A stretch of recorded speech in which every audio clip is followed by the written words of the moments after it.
Good morning. I'd like to call the meeting to order at 9 a.m. I'd like to open the meeting by acknowledging that we are in Mi'kma'ki, the traditional territory of the Mi'kmaq people, and that we are all treaty people. Mayor Christian is absent from today's meeting on a well-deserved vacation, and in his absence, I am acting mayor and chair of the meeting. There are no other regrets, and we do have quorum. So moving on to the approval of the agenda, there is a variance appeal hearing, or site plan appeal hearing rather, on the agenda, and it's item 10.1. In the interest of allowing that business to be taken care of early in the meeting, I'd like to suggest, if it's the will of council, to address this item immediately following the public comments. Are we agreeable to that? Okay. Are there any other changes or additions to the agenda? Okay, seeing none, would someone like to move that we approve the agenda? Moved by Councillor Carver, seconded by Councillor Jenkins. All those in favor? Motion is carried.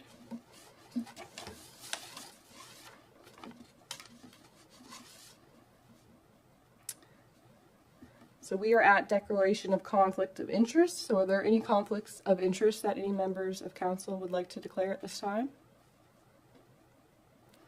Okay, seeing none, as we move through the agenda, if you do feel that there's an item that is a conflict of interest for you, please state that you have a conflict and leave the council table for the discussion, please. Moving on to approval of the minutes from June 24th, 2025. Are there any changes to the minutes from the June 24th regular council meeting? Are you having a hard time hearing me? Apologize. Can you folks hear me in the back there? Okay, sorry about that. Okay, so for the minutes, if there are no errors, changes, is there someone who would like to move to accept those minutes? Moved by Councillor Miro, seconded by Councillor Carver. All those in favor of the June 24th regular council meeting minutes? Motion is carried.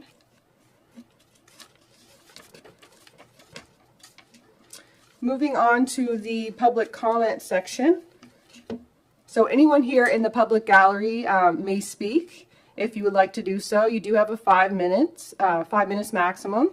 And I'll ask you to come forward to the podium. You're welcome to stand there or sit in a chair if you prefer. There's a gray button that you push to speak, and when the light is red, it means you're on. I just ask that you state your name and the community that you reside in. Your civic address is not required. I ask you to address your comments to me as the chair of the meeting. And when you're done speaking, you can just push that button again and the light will go out. This meeting is being live streamed on Facebook and the municipality's YouTube page. So I just ask that you present yourself accordingly. And we do have a registered speaker on the list this morning. Ms. Wazensky, Mabel, if you'd like to come forward, please.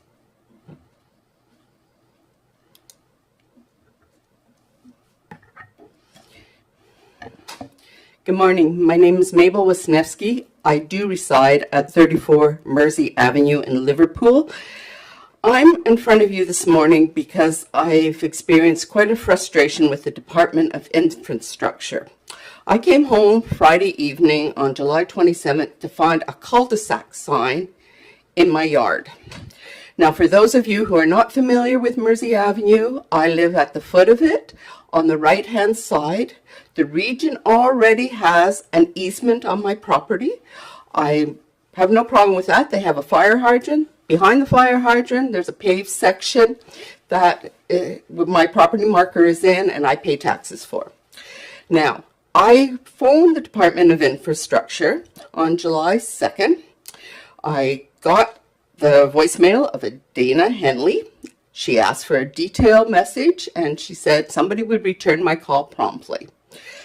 On July 3rd, 26 hours later, I still have not heard from anybody. All I wanted to know was why the sign could not be put on the easement, why it was in my lawn. So on the 3rd, I phoned again, got the same voicemail from Dana. I left again a voicemail. I still have not had a call. I find that very unprofessional that nobody can just answer my question. But on July 4th, I was in Shelburne at the hospital with my husband. My daughter phones me and says the region's on our property again. I asked her to go out and find out what's going on.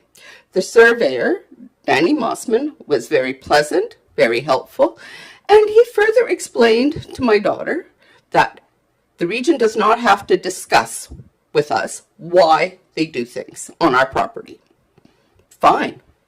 I just want to question why a cul-de-sac sign was being put at the end of the road, not at the top of the road, where it would make more sense. Everybody can see it's a dead end. And he very kindly resurveyed the property, the end of the road, and moved the sign off my property on to the edge of the property line. But he was the one that informed us that they were doing this around the region where there is danger of vehicles driving off roads that, in our case, end up in the Mersey River for a lawsuit. And also, they put up these 2 major hazard signs at the end of the road. I have no problem with that, but I just would have liked some respect as a taxpayer to have my question answered. Thank you. Thank you for your comments, Mabel. I apologize for the frustration that you have experienced, and we can certainly have a staff member reach out to you if you still have questions. Is there anyone else in the gallery who would like to speak this morning? Anyone who would like to come up for public comment? Just for the folks that are here for the site plan approval, you do have a dedicated space to do that, so you're not required to come up now, but if there's something you would like to come up and speak to, you certainly are able to. Is there anyone else who would like to speak in the gallery this morning? So I'll call for the last time. Is there anyone else who would like to speak in the gallery this morning? Okay. Thanks very much. Public comment session is closed.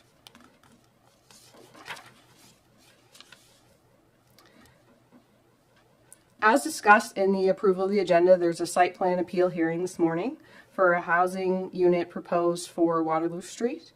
I see Mike McLeod, our Director of Land Use Planning, making his way forward. So to begin the appeal hearing, there was one letter received to oppose the site plan approval from neighbors Leanne and Thomas Bierke. So we will ask for a little context from Director McLeod about this before I ask for the appellants to come forward and speak. Mr. McLeod. Yes, Madam Mayor, just a little bit of background. The municipality received an appeal respecting an approval of a site plan for construction of a new multiple unit residential dwelling on a property on Waterloo Street in Liverpool. The proposal is for construction of a 10-unit apartment building on the subject property. This land or this lot is zoned as multiple unit residential RM under the region's land use bylaw, which allows for consideration of this type of use through a site plan approval process. And I guess essentially a site plan approval process is, I guess, an extra set of criteria that a developer must adhere to facilitate his development in particular locations. So the criteria in which the site plan was considered and approved is attached to the staff report as Appendix A. So municipal staff reviewed the application and were satisfied that it did meet the criteria as set out in the land use bylaw. And so the site plan was approved. So under provincial legislation, being the Municipal Government Act, the site plan approval process includes notification of all property owners within 30 meters of the subject property. So with that mail out, there was one formal appeal received. A copy of that appeal is attached to the staff report as Appendix C. So a site plan approval is based, as I mentioned, strictly on the criteria established in the land use bylaw, which I'd indicated as Appendix A. So there's 2 recommendation options for consideration. One is that Council of the Region of Queens uphold the decision of the development officer to approve the site plan, which is basically agree with granting the site plan. Or two, the Council of the Region of Queens overturn the decision of the development officer and deny the site plan approval for the 10-unit apartment complex. And essentially, Council is disagreeing with staff's decision that the site plan should have been approved. Thank you, Mr. McLeod. Would the appellants like to come forward?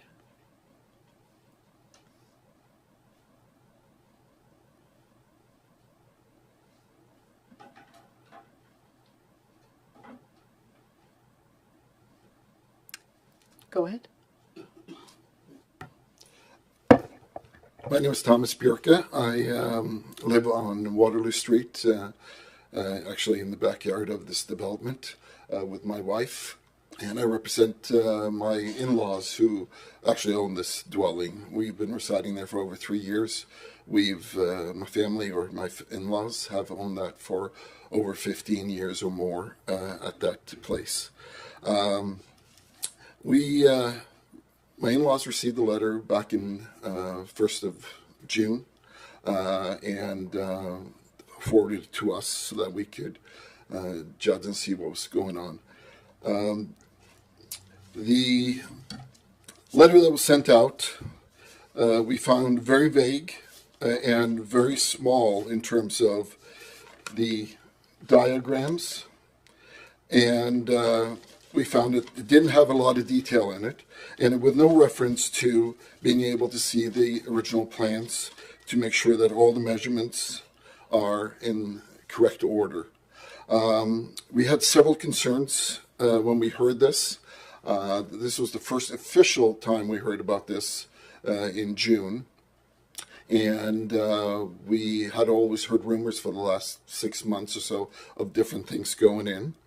We understand there is a housing need here in Queens County and everywhere else in Nova Scotia, but there has to be some kind of rhyme and reason to how we're going to go about this situation.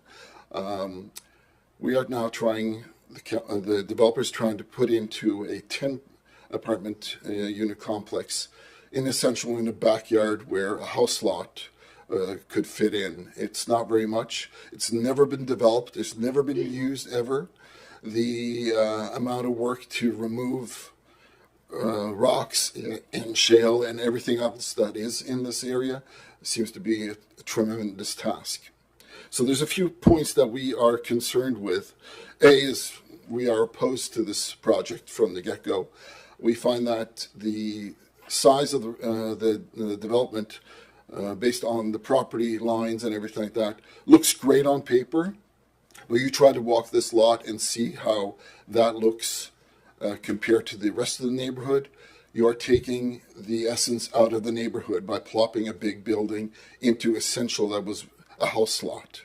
So now we're just foregoing any stage of quality of life, the neighborhood outlook, anything like that is going to be taken away from the 4 residents, at least at this point. So the main concerns that we have are, A,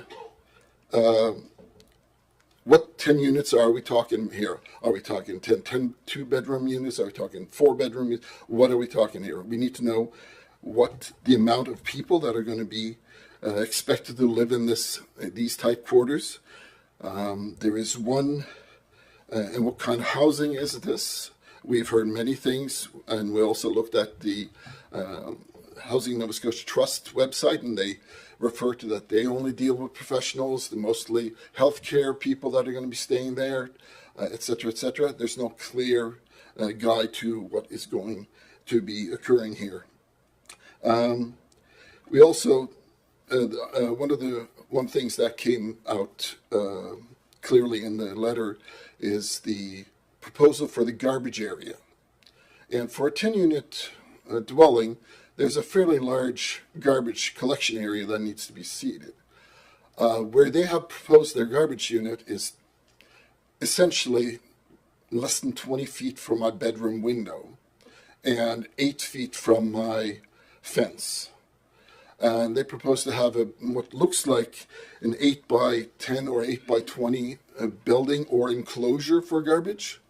We have experienced over the years and managed to eradicate some of it where we had issues with rodents, rats particularly in that area.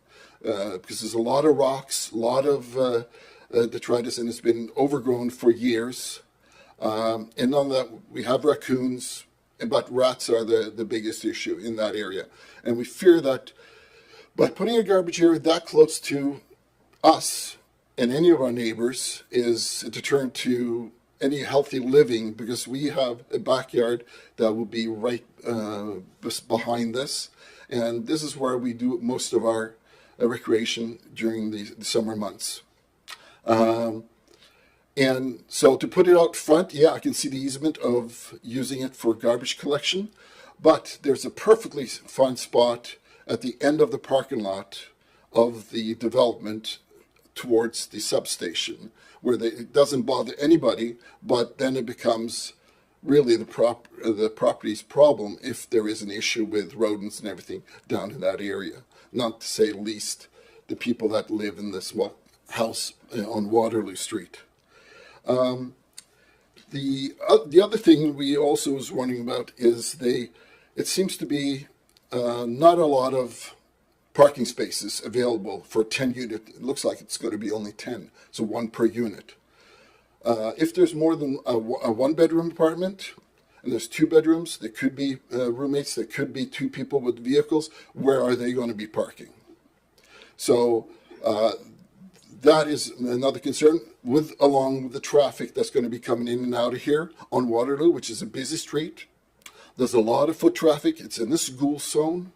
There's buses up and down. There's kids up and down that street day in and day out. So with this increased traffic out of Waterloo here, we have a concern that this might become a safety concern later on. One of the other things that we have concerned ourselves with is the quality of life, the quality of living, the value of our properties.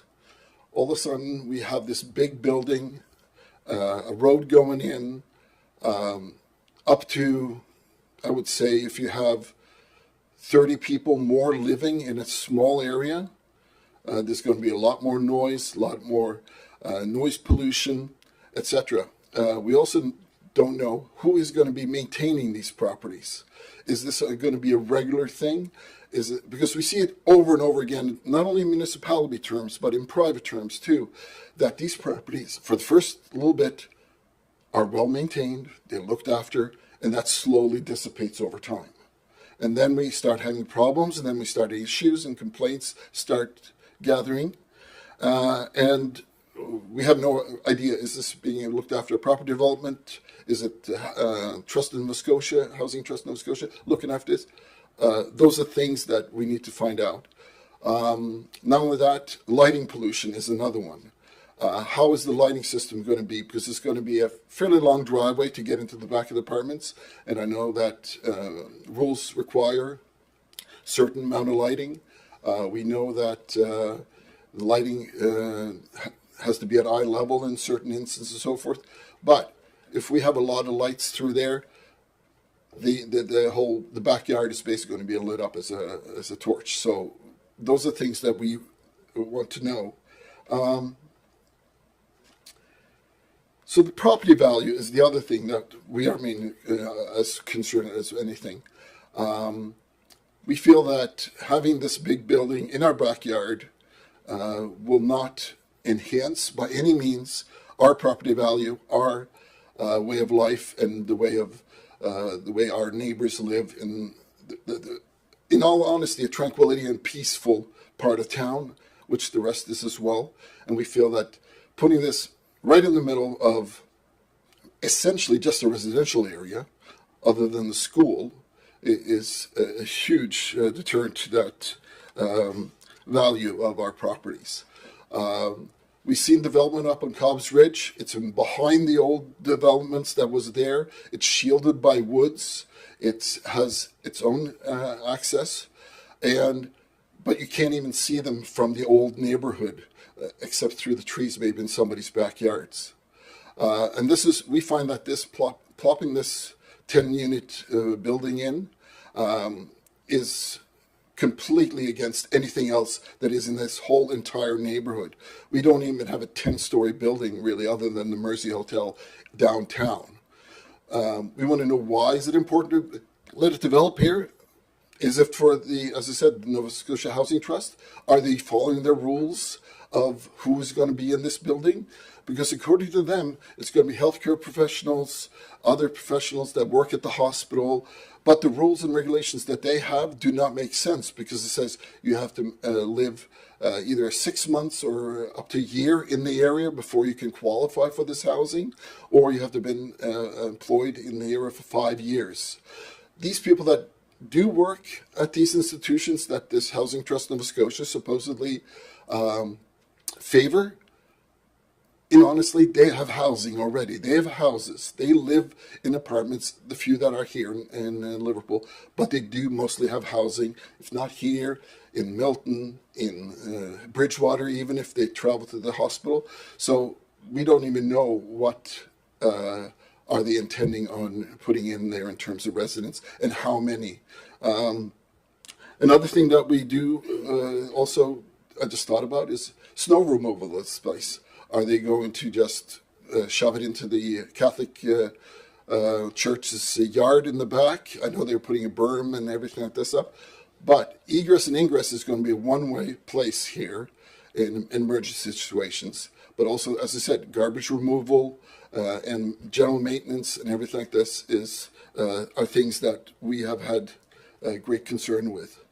I also find that the process of getting to this point of an appeal is kind of after the fact.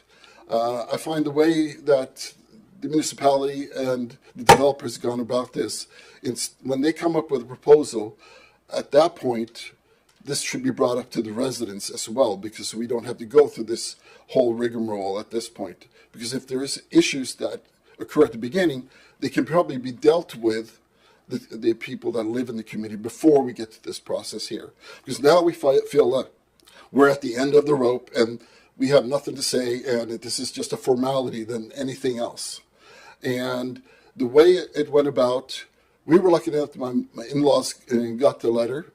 We had a chance to look it over.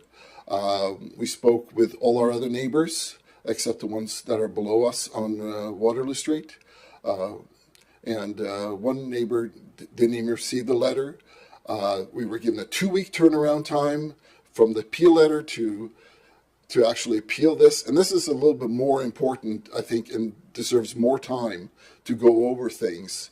Not from an only emotional standpoint, but also from a practical standpoint of looking into bylaws and regulations, see how it affects the community in general. And I find that the whole process has failed everybody in this neighborhood for this purpose. It seems very rushed. I'm not familiar with how this process works, but from a layman on the outside, this seems very much we got a developer, he's going to build us some housing, it's great for our image, we'll just push it through. We're not thinking about anybody else. And the thing I find that people need to ask, is it in your backyard, or is it in your backyard, or is it in your backyard? If you have no problem with have something like that in your backyard, good for you. We have invested enough time and money into these areas to make them presentable and make them part of a community that I find people cherish in Liverpool. That's why people move back here after 30 years away. I mean, we lived here back in the early 90s. We had to move because of jobs. We came back because we loved Liverpool. We've been here now for over 35 years. So if you cannot honestly say to yourself, I'm good with having that in my backyard 10 feet from my house. I'm okay with 20-foot distance to a 20-foot garbage dump. Good for you. That is not us, and that is not our neighbors. I've seen people complain about a lot less things like signs and easements and everything like this over the years. But I find a development smack down in the backyard of 4 houses is pushing the envelope. And I find that the proposal that we're given here skews the image of what actually is what it's going to look like. And as I said, 10 parking spots for 10 apartments, ideally 1 person per apartment. Yeah, okay, great. What about visitors? Where are they going to park? They're not going to park in the Catholic lot. They're not going to park in Waterloo.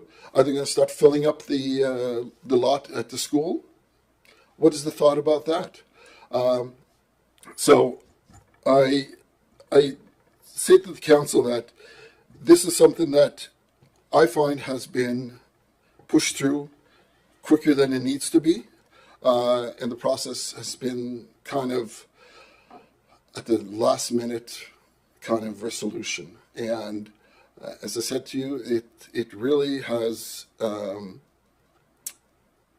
it worries me that we are now moving forward unbeknownst to anybody else. And we are only 4 residences on this area.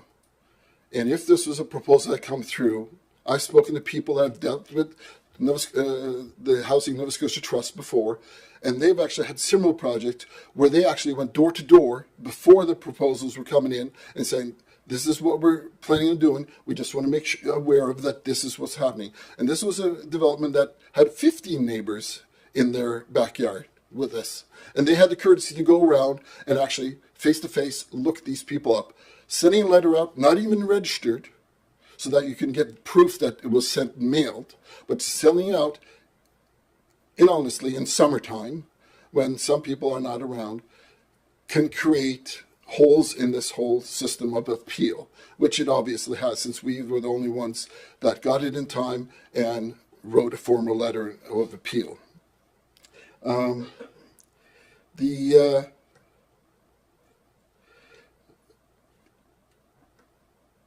So I think that it's gone, the impact of this development has not been thoroughly investigated and questioned by developer, the residents, and council altogether. As I said, we have no problem with housing and everything like that, but be in proportionality to where you're putting the lots at. Municipality has tons of lots. If this is a Housing Nova Scotia, I know they'd like to be in walking distance of certain amenities and so forth, but if that's the only criteria, we got a lot of other land here in Liverpool that can be used for the same thing, if not more. So I thank the council for the time, and I hope that a decision will be made in good faith, and that you take into consideration all the concerns that we have with this development. Thank you. Thank you, Mr. Burkier. At this time, I'd like to invite the applicant from the Housing Trust in Nova Scotia to come forward and to address some of these concerns shared with council, if you could, please. I apologize, I got your first name, but not your last name, and I know there's been a change here, so if you could just state that, I'd appreciate that. Sure. Hi, everyone. I'm Jordan Rogers with the Housing Trust of Nova Scotia. I'm an engineer and project manager with our modular housing program. So our modular housing program, that's going to answer some of the questions by the applicant. We have been given a contract with Nova Scotia to build 116 units across the province, specifically for housing for healthcare workers. So what that means is every build of our 116 units across the province has to be vetted, and every applicant must be a healthcare worker within the province of Nova Scotia. So we've chosen communities based on many different criteria throughout the province to build modular housing. And 10 of those here in Liverpool, and that's what the site plan approval is for that we're talking about today. To answer some of some of the questions and give some clarification to what the build is, we have yes, a 10 unit build, 6 2-bedroom units, 4 1-bedroom units within this multi-family building. There's been many background, much work and time and effort put into the site plan approval and the design, and many months through this process with engineers and Mike and his team working throughout the last many months to come to a site plan approval that can be approved based on the municipal bylaws, as well as obviously any engineering requirements and civil requirements and so on for this design. So I guess from the actual design standpoint, we had to go through and check all of the boxes based on the bylaws, working with Mike and his team to ensure that everything meets all those requirements with respect to, say, for example, garbage and parking, for meeting the absolute minimum, and where we can go further and beyond to those requirements. As well, I want to just mention that the Housing Trust of Nova Scotia, above and beyond our modular program, which is the 116 units for healthcare workers, which is the doctors and nurses that we're moving into different areas of the province, we also have a full portfolio of over 300 units in and around the province, HRM, and elsewhere, that we manage and maintain and operate. So we have a full team of resident managers, maintenance managers, a full project team that simply just works on upgrading the buildings and keeping everything up to date, and the upkeep, maintenance, upgrades, and so on. So we have many, not only an in-house team, but many trusted partners as well that work with maintenance, whether it's from electrical, mechanical, all the way through to stone removal and janitorial services and so on.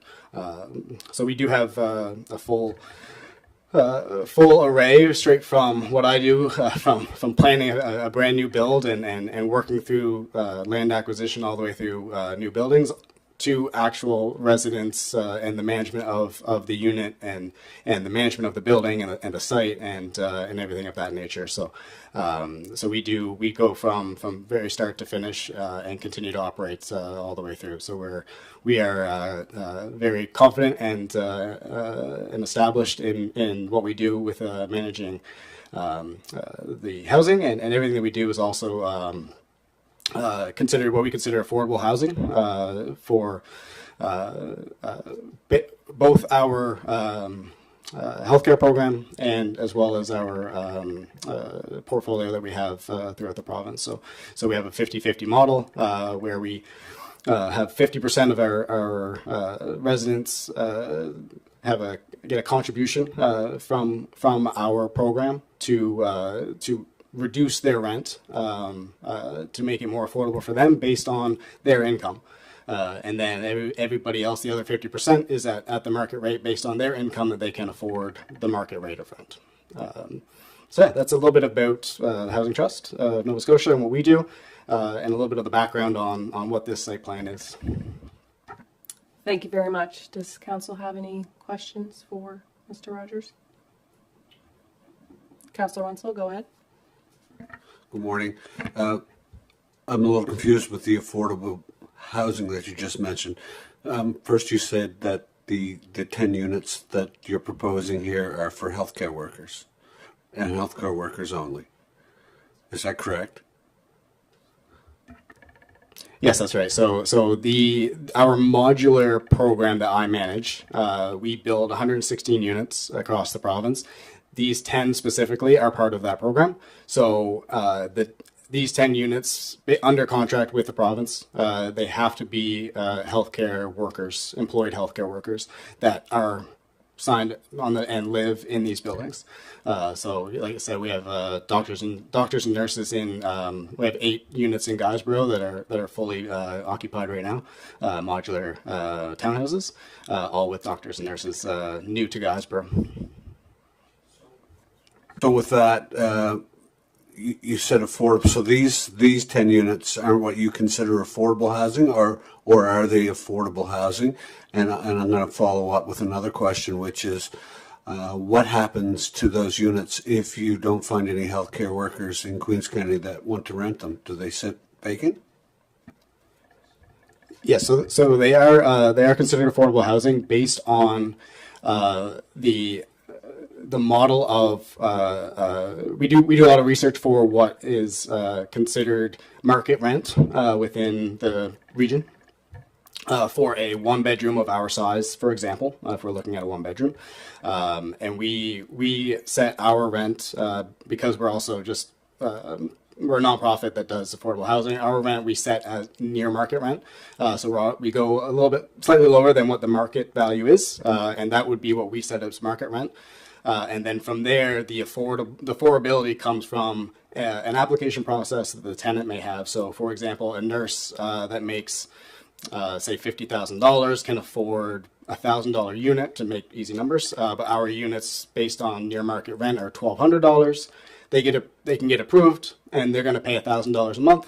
We contribute $200 a month every month, so that they can pay what they can afford, and everything else. So that's the affordability model. And so, could you repeat your second question?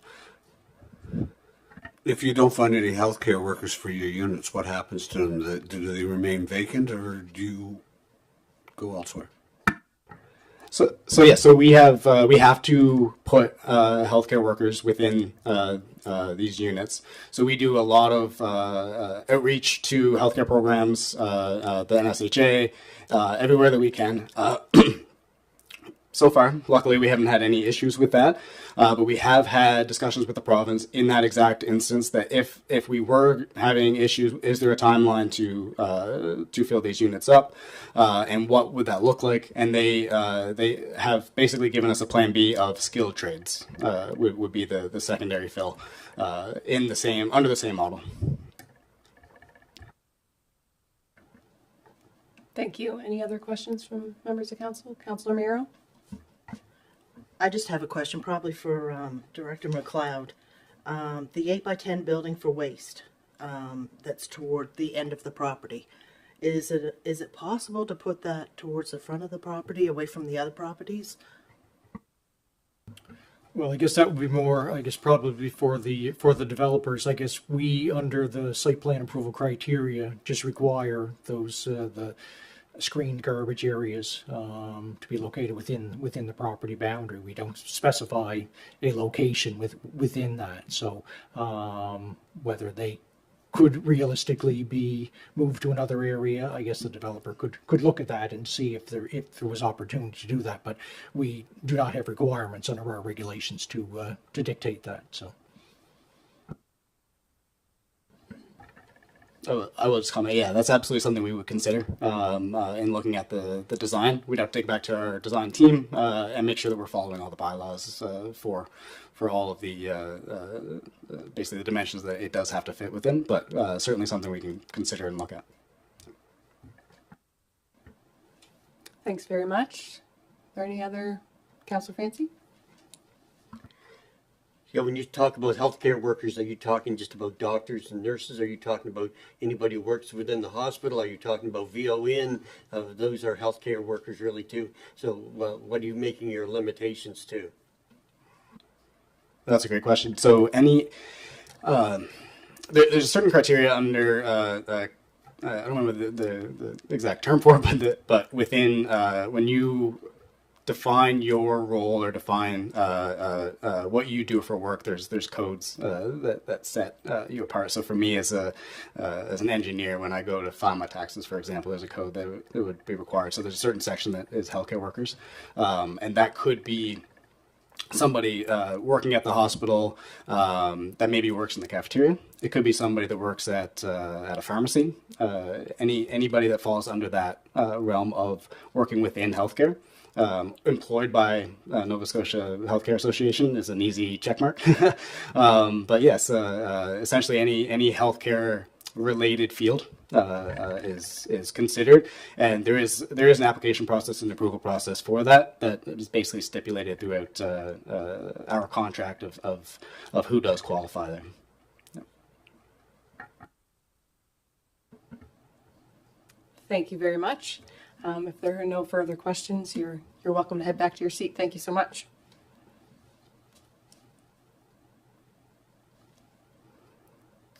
So there are two motions as a part of this particular agenda item in your agenda package. And so I just want to just reiterate the choices of those motions. Option 1 is to allow the development to proceed.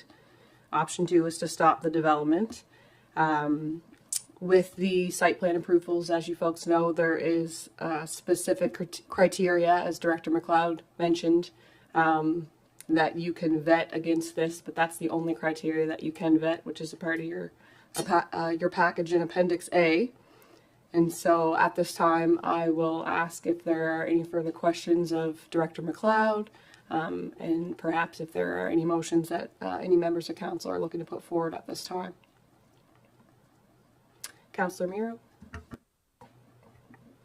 As far as I can see, it has met the criteria, and I would like to put a motion forward that the Region of Queens Municipality uphold the decision of the development officer to issue site plan approval for development of a 10-unit apartment on property identified as PID number 700-23312. Is there a seconder to that motion? It's seconded by Councillor Jenkins. At this time, is there anybody who would like to make any comments about this particular motion that's on the floor? So just a few things that I'll note here. Although that land has not been developed, it is developable land. We did make provisions in our land use bylaw updates in 2022 to encourage residential growth in these dense areas that are close to our hospitals and our schools and things like that. I understand concerns about new residences going in areas that aren't before about garbage and things like that, but we do manage properties municipally from an unsightly perspective. So if residents rather, are not keeping their yards kept and have garbage and things like that out, we do have recourse through our bylaw enforcement to deal with that. Yeah, I think those are just a few notes that I had at this time. Are there any members of council would like to speak? If no further comments, I'll ask for the question, and I'll just repeat the motion. So the motion on the floor is that the Council of Region of Queens Municipality uphold the decision of the development officer to issue site plan approval for development of a 10-unit apartment on property identified as PID number 700-23312. All those in favor of that motion? Motion is carried. Thank you very much.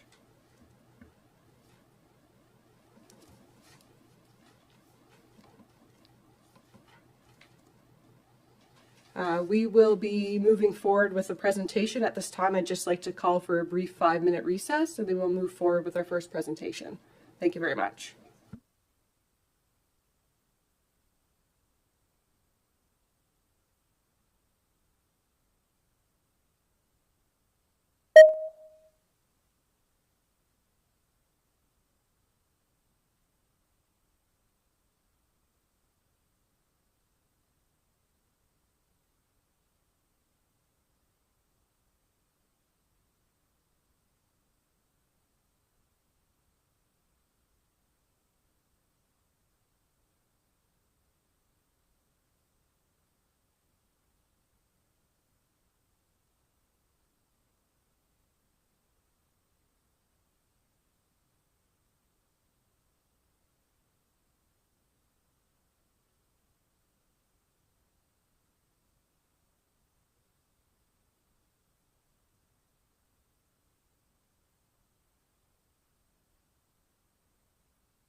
of limiting though if there's people who would be planning to go.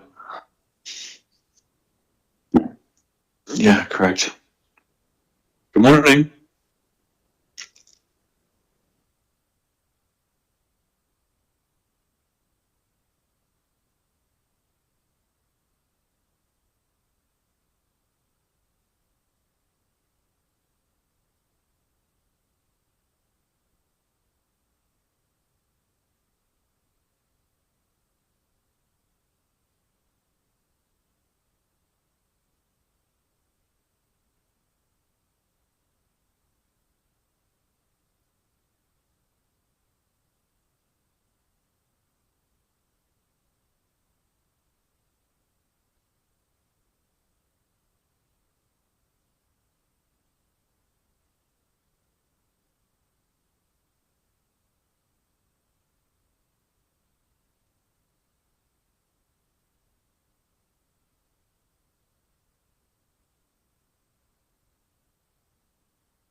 Hi, David. You want to text me if you can hear me?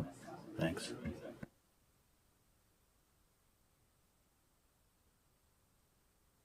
I'd like to call the meeting back to order. Mr. Wynot, are we good to go there? Okay. So we are on the delegations and presentation section. This morning we have David Kopp and Mark McDonald from CBLC joining us through Teams to talk about the traffic study conducted on Main and Market Street in Liverpool.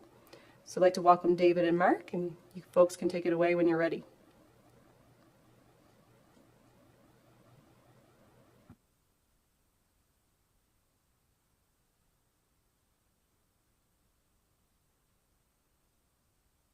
Who is a senior transportation engineer with our Charlottetown office. and we will be going through our study for the intersection of Main Street and Market Street. Yeah. Good morning, everyone. Good morning. All right, I'll let you take it away, David. Lovely. I'm going to share my screen here. If you guys in the room could let me know if you can see what we see, that would be lovely. We can see your screen. Thank you. Fantastic. So there's a lot of material for us to get through, so hopefully it doesn't take too long for you. So a quick overview of the presentation we're going to go through. First, I'm going to cover the general scope of work that was involved in our study. I'm going to cover the existing conditions, the observations that we saw on site, and some of the public feedback we heard while we were out collecting our data. Then I'll go high-level overview of the proposed developments that were incorporated into the study, a highlight of the operational analysis results, followed by the results of our speed study, our collision analysis, quick look at the demographic review that was included, and then some room for discussion if there's any questions. So first off was the scope of work for the project. So our goal first was to establish the existing traffic operations at the intersection of Main and Market Street. We wanted to be able to evaluate... Could you just hold on 1 second there? We've lost your presentation on our screen. Oh, sure. There might be a lag. I'll just wait a second. Let me know. I think it's an issue on our end. Just okay.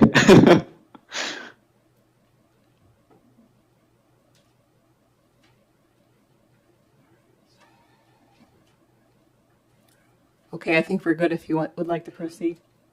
Sure. So as I said, the general scope established the existing traffic operations for the current intersection configuration and traffic volumes, followed by evaluating the future traffic operations with the developments in place, and then identify and recommend any mitigation measures to address any traffic problems identified. In addition to reviewing the collision data and identifying any trends, analyzing the speed data that we've collected to identify any concerns, and then review the active transportation aspects around the project site. So, the existing conditions of the site, as you are all very familiar, the intersection of Main Street and Market Street in Liverpool is a three-leg unsignalized intersection that operates under all-way stop control. So there's a stop sign on every approach. Each leg of the intersection includes a zebra pedestrian crosswalk on all three sides, which is about 3 meters wide. There are concrete sidewalks available along each leg of the intersection for pedestrians, and there's no dedicated active transportation multi-use trails or bike lanes, given the limited right-of-way space through the area.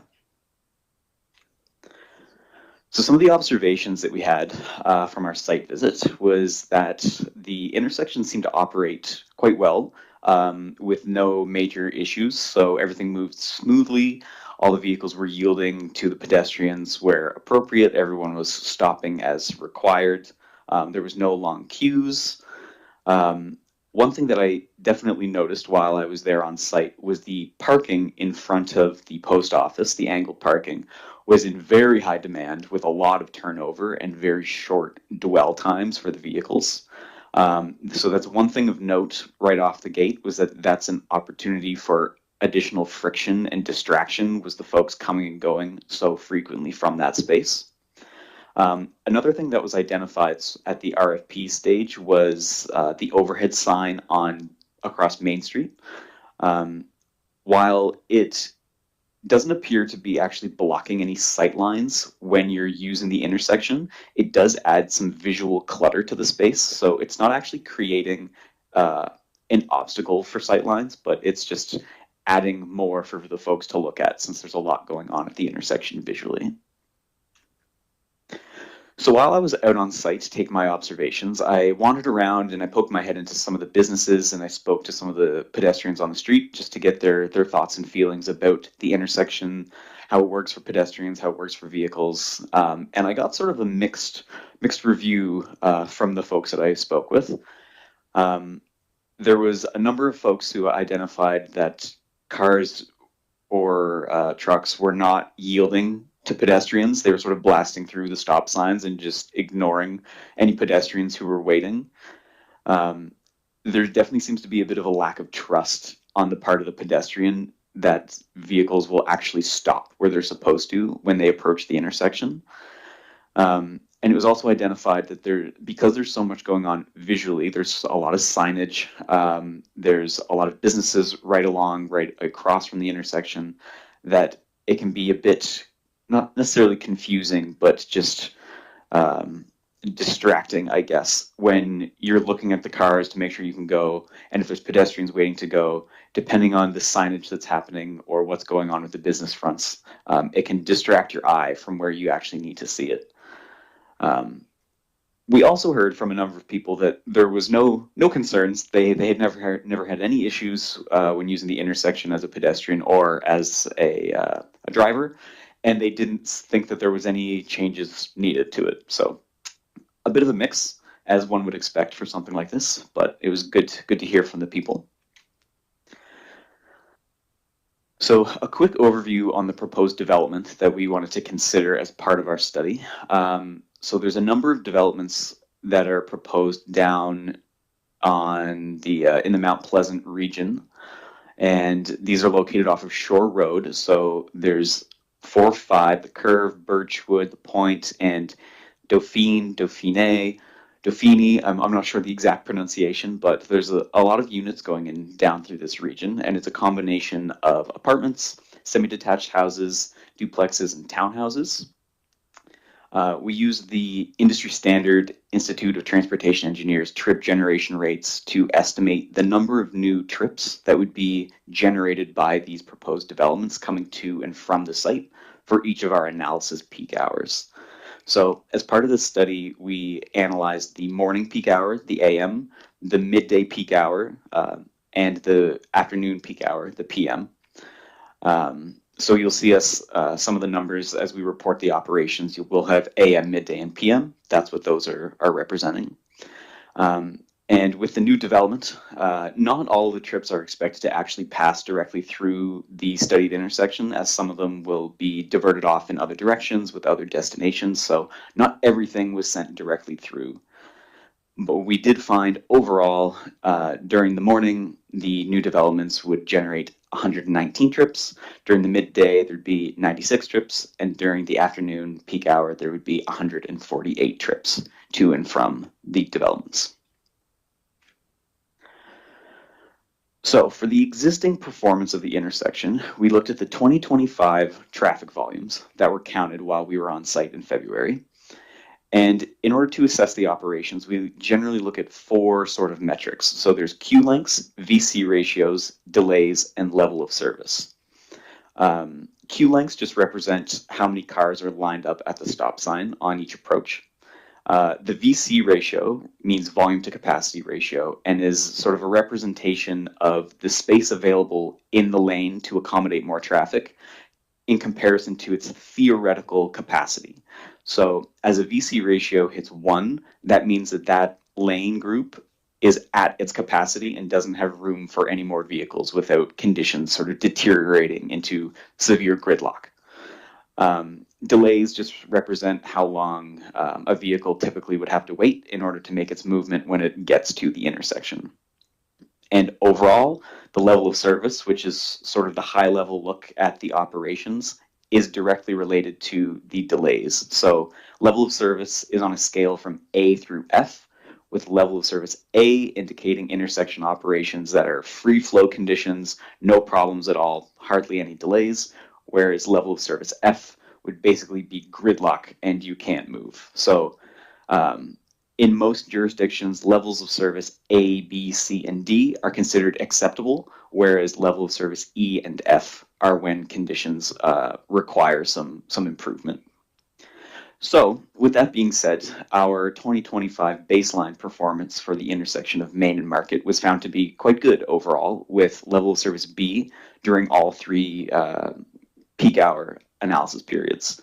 So levels of service for each lane group were A's and B's, queue lengths were short, and the VC ratios were low. So there was no identified concerns during the existing operations. Next, we looked at the future no-build condition. So whenever we have a development that we're considering, we always like to look at what the future traffic operations are without that development. So our future horizon was 2035.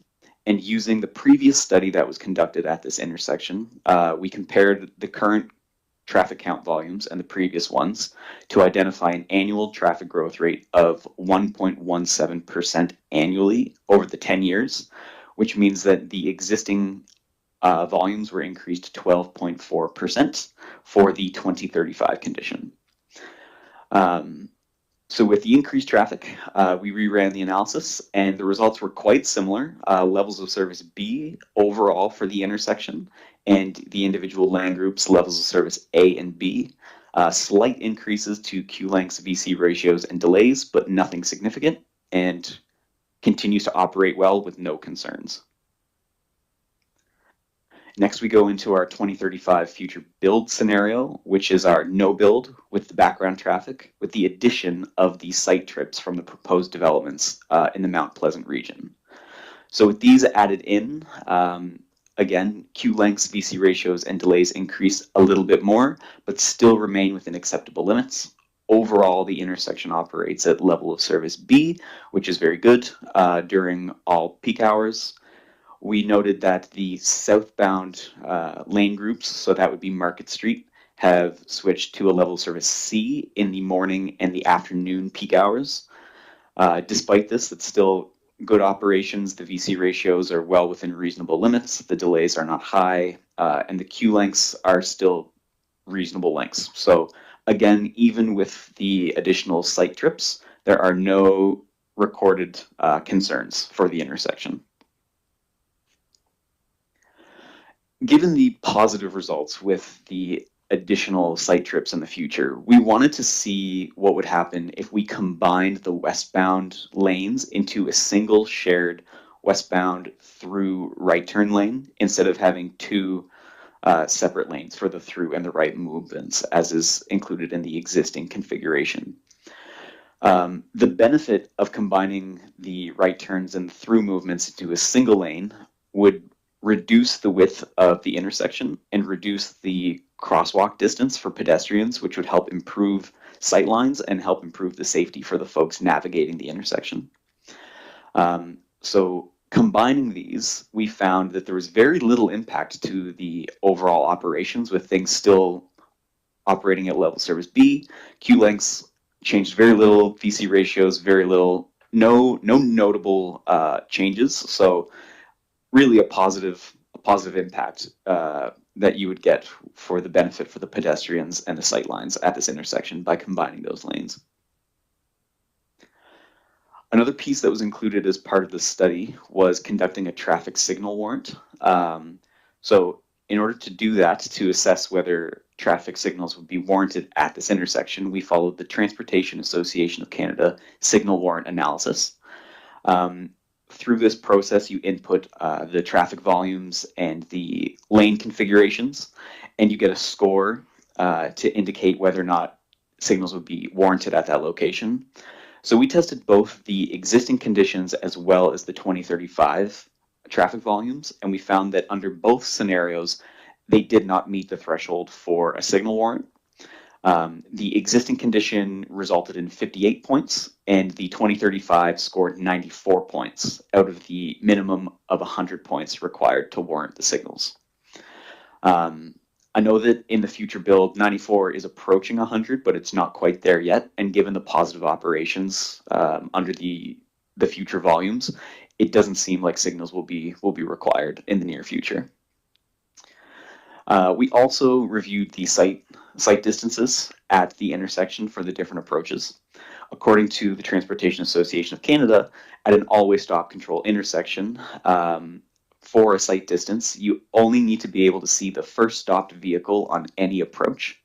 So from each individual stop bar, you just need to see that there is a car in queue on the other approaches. So with this configuration, that significantly reduces the requirement for sight lines. So you're able to see the first stopped vehicle for the approaches. The only item that was identified with this review was that occasionally the westbound through movements, the first stopped vehicle, could potentially be blocked by a westbound right turning vehicle for the vehicles waiting on Market Street. However, given the one-way and all-way stop intersection operates, where it's stop and go and everyone takes their turn. It wasn't really identified as a major concern because that westbound through vehicle would come into view as the westbound right makes their movement. So next we looked at the speeds on the approach, given the concerns around safety of the intersection. So while we were on site, I installed 3 radar units on each approach to capture the speeds of the vehicles approaching the intersection from east, west, and north. This data was collected over the span of Monday through Friday during a week in February, and we found the following results. When we look at speeds, typically you review the 85th percentile speed and the average speed just to get a sense of what's happening. And for each approach, we found that both 85th and average speeds were well below the posted speed limit of 50 kilometers an hour, which indicates that there aren't any notable speeding concerns for this location overall. So speed not identified as a problem. And as part of the scope as well was to review collision data.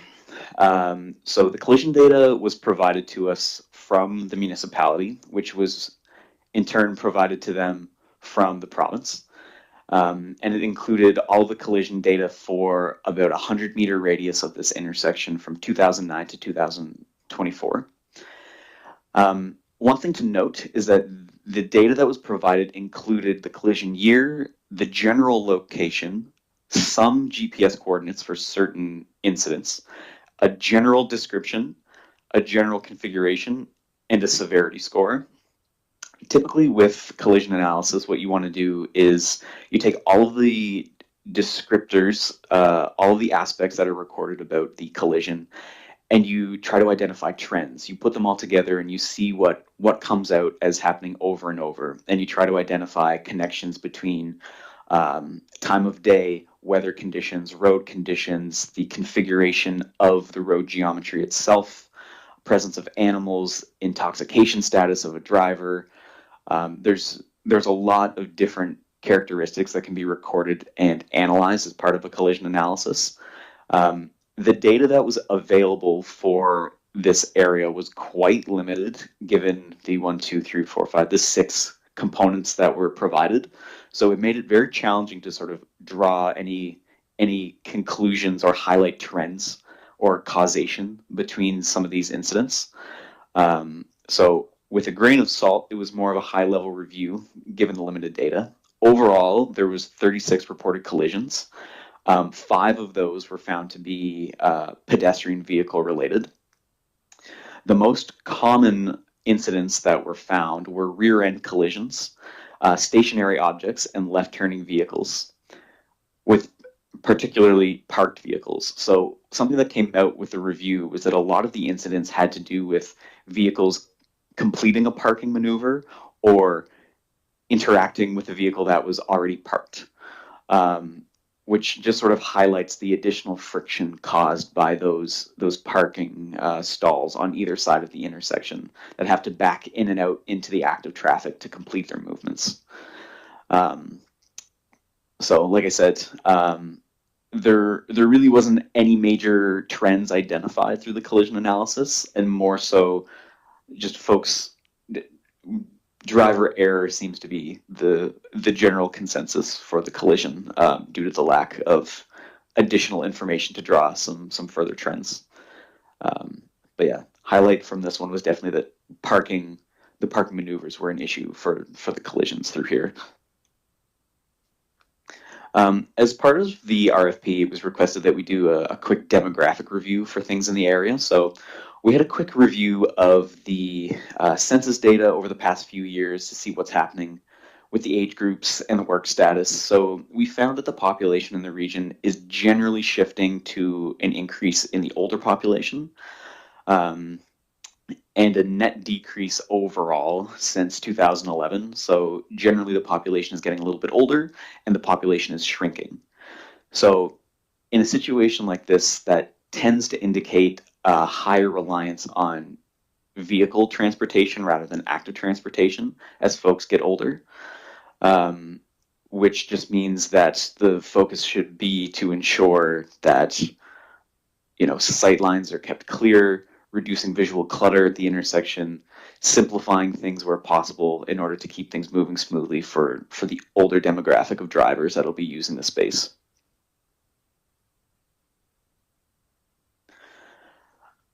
And then into our general conclusions and our recommendations from the study, we found overall that the intersection has sufficient capacity for the current traffic volumes and the future traffic volumes with the current stop control configuration. We found that the traffic signals are not warranted in the current or 2035 volume scenarios. We do recommend that the westbound approach be combined into a single westbound lane for through and right turn movements to reduce the length of that crossing for pedestrians and simplify the sight distances and sight lines. The review of the vehicle speeds, everything appears to be within acceptable limits, so speeding was not a concern. The limited collision data suggested that the parking maneuvers are introducing the most friction around and causing the most problems collision-wise with the folks backing out into the active street. And it was identified from our interaction with the public that there's a lot of visual clutter at this location, and while it's not actually obstructing sight lines to create a safety hazard, it is causing a bit of a distraction. So I realize that signage is often tied to provincial regulation and provincial needs, so it might have to be a discussion with the province about what can be simplified at this intersection from a signage perspective. And those are the highlights of our study. Are there any questions for us? Thank you very much. Council, do you have any questions? Councillor Fancy, go ahead. Well, I got lots of questions that way, but I'll shorten it up to what all your data is very good. It shows you everything that is supposed to be, but a lot of things that aren't being taken into consideration, I think, is that when we come up to this three-way intersection, not all intersections are the same. If it's out in the middle of a very secluded area, there's not a lot of distractions around. You've got buildings around, you've got people walking on sidewalks, you've got a lot of things that are going on around when you come up to the intersection. You've already talked about, and because I'm in this category, the increase of the 65 plus is another 10%. And it's going to probably get older yet before it gets younger. And when you come up, if you're coming up from the bridge up, if you come to the intersection, you're going to go left or right. You're going to cross two crosswalks. So you've got to be looking at the other two people who are making moves. Plus, you've got to go across one crosswalk. Then you're going to go across the other crosswalk to get to where you're going to go. And you've got to be mindful of all these things at all times. I've always said when you come up to the intersection, you look to see anybody walking across first, and then you start looking at whose turn it is to make the turn, and then you got to put your mind back to look at the crosswalk again because somebody else may have stepped out or things have changed. And as you get older, you don't take all those things into consideration as you did before when you were younger. But not just the older people, younger people just want to get out there quickly.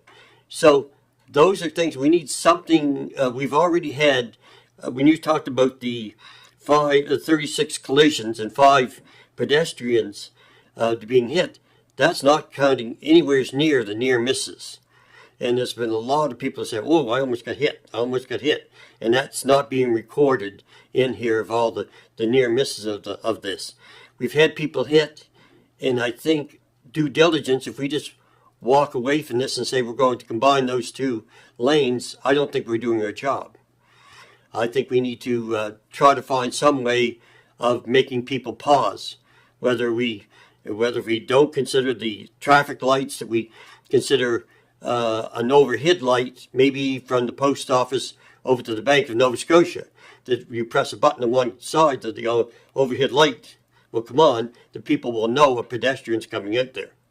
And that way we'd see, maybe we just have the one there, because that's really the most dangerous in the post office over to the Bank of Nova Scotia.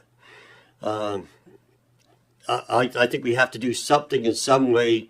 If we don't, we're leaving a dangerous situations still there.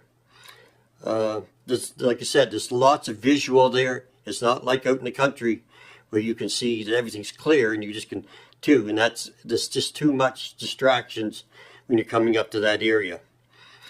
Our biggest problems we always considered wasn't car to car, even though it says there 36 accidents. It's car to pedestrians. I can live with the car to car. You can fix those. Car to pedestrians you can't fix. So I think the car to pedestrian is our biggest concern. I think it is from this council, and how are we going to do it? And just to combine those lanes is not going to me, it gives you a little bit more that you could walk out further before you start stepping out in the highway, but I don't think that fixes it for me. Thank you, Councillor Fancy. Are there any other members of council who'd like to speak on this? Councillor Jenkins? I observed when I was in Halifax that the city of Halifax has push-button neon lights or flashing lights that really lets the driving public know that somebody's crossing it. And I agree with Jack that maybe that one side there's a place that we could investigate the cost of putting those in so that it quickly lets the driving public know that somebody wants to cross that area. It's probably going to be a lot more cost effective than putting lights in. Are there any other members who would like to speak on this? Councillor Mira, go ahead. Jack made or Councillor Fancy made some very good comments. I think we are, that is our important issue, is the cars versus the pedestrians. There has been a lot of near misses as well that hasn't been recorded. I think we need to improve the situation there, like tactile strips maybe. I'm on the accessibility committee as well, so I think there's a lot of work we can do there as far as accessibility. And it's not accessible. It's just not accessible to the loss of sight, loss of hearing, to our residents. It's very scary to go through that intersection for pedestrians, very scary. So I think there's a lot of work we have to do there, and if it doesn't warrant traffic lights, maybe put up the lights for the signals for the pedestrians. But I think this is a situation here where we really have to do a lot more conversation, a lot more work. We just cannot leave it the way it is. Thank you. Thank you, Councillor Miro. Thank you very much for the presentation. I'm just wondering, based off of a few comments made from other members of council, if there was any consideration in your study to potentially remove the sidewalk on the westbound side there between the Five Girls Baking and the post office. Remove the crosswalk, do you mean? Yes, sorry, did I say sidewalk? Okay. So I was going to say we probably wouldn't sidewalks and remove the crosswalks, it's all too much this morning about all of that. But yes, sorry, if you could go ahead about the crosswalk. So no, we didn't think about removing that particular crosswalk just because that seems to be the busier of the two. So where the demand line, it seems to be there. If there was any that would go away, I would see it more on the west side. The other crosswalk on Main Street would likely make more sense from a pedestrian perspective, just because there seems to be more demand between the post office and the bakery. I would think that would make more sense to be the one to go. Thank you. I'm just curious about that because it seems to be, at least to my knowledge, that the pedestrian accidents happen on that particular crosswalk because at certain times during the day there's quite a sun glare there that there are drivers saying that they're not able to see the pedestrians crossing. So I just wondered if maybe that was a consideration or if that could be something that could be considered in the future, because I do agree with other members of council. I think there's still a conversation to be had here. I certainly appreciate the information that's put forward. Understand that the traffic lights per se are not warranted even in the 2035 scenario. But to Councillor Miro's point about accessibility, I think that we do have to make some improvements to that intersection. So yeah, I thank you for the presentation. I think there's information here for us to consider, and we'll have further discussions on that. And if there are no further questions from members of council, I will let you folks go. Are there any other questions, or is everyone satisfied? Okay, well, thank you very much for your presentation. Terrific. Thank you very much. Very good. Have a great day. Thank you. Have a great day, everyone. Bye-bye. So we're just going to do a little shuffle here this morning. And we have another presentation on the agenda from Freeman's Lumber. So we'll let those folks come forward and get situated whenever they're ready.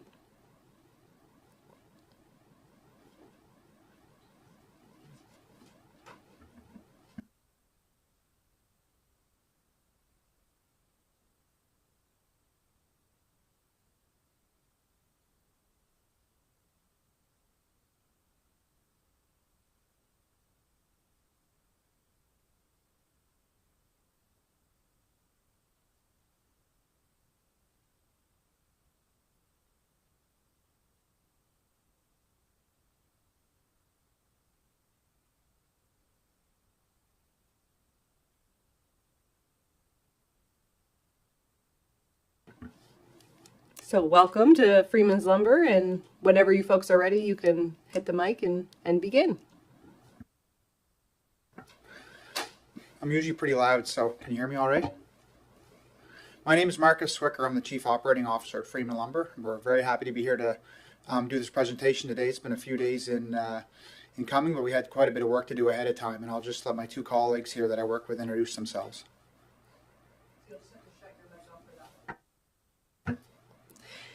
My name is Carly Archibald, and I'm the Stewardship Forester at Freeman Lumber.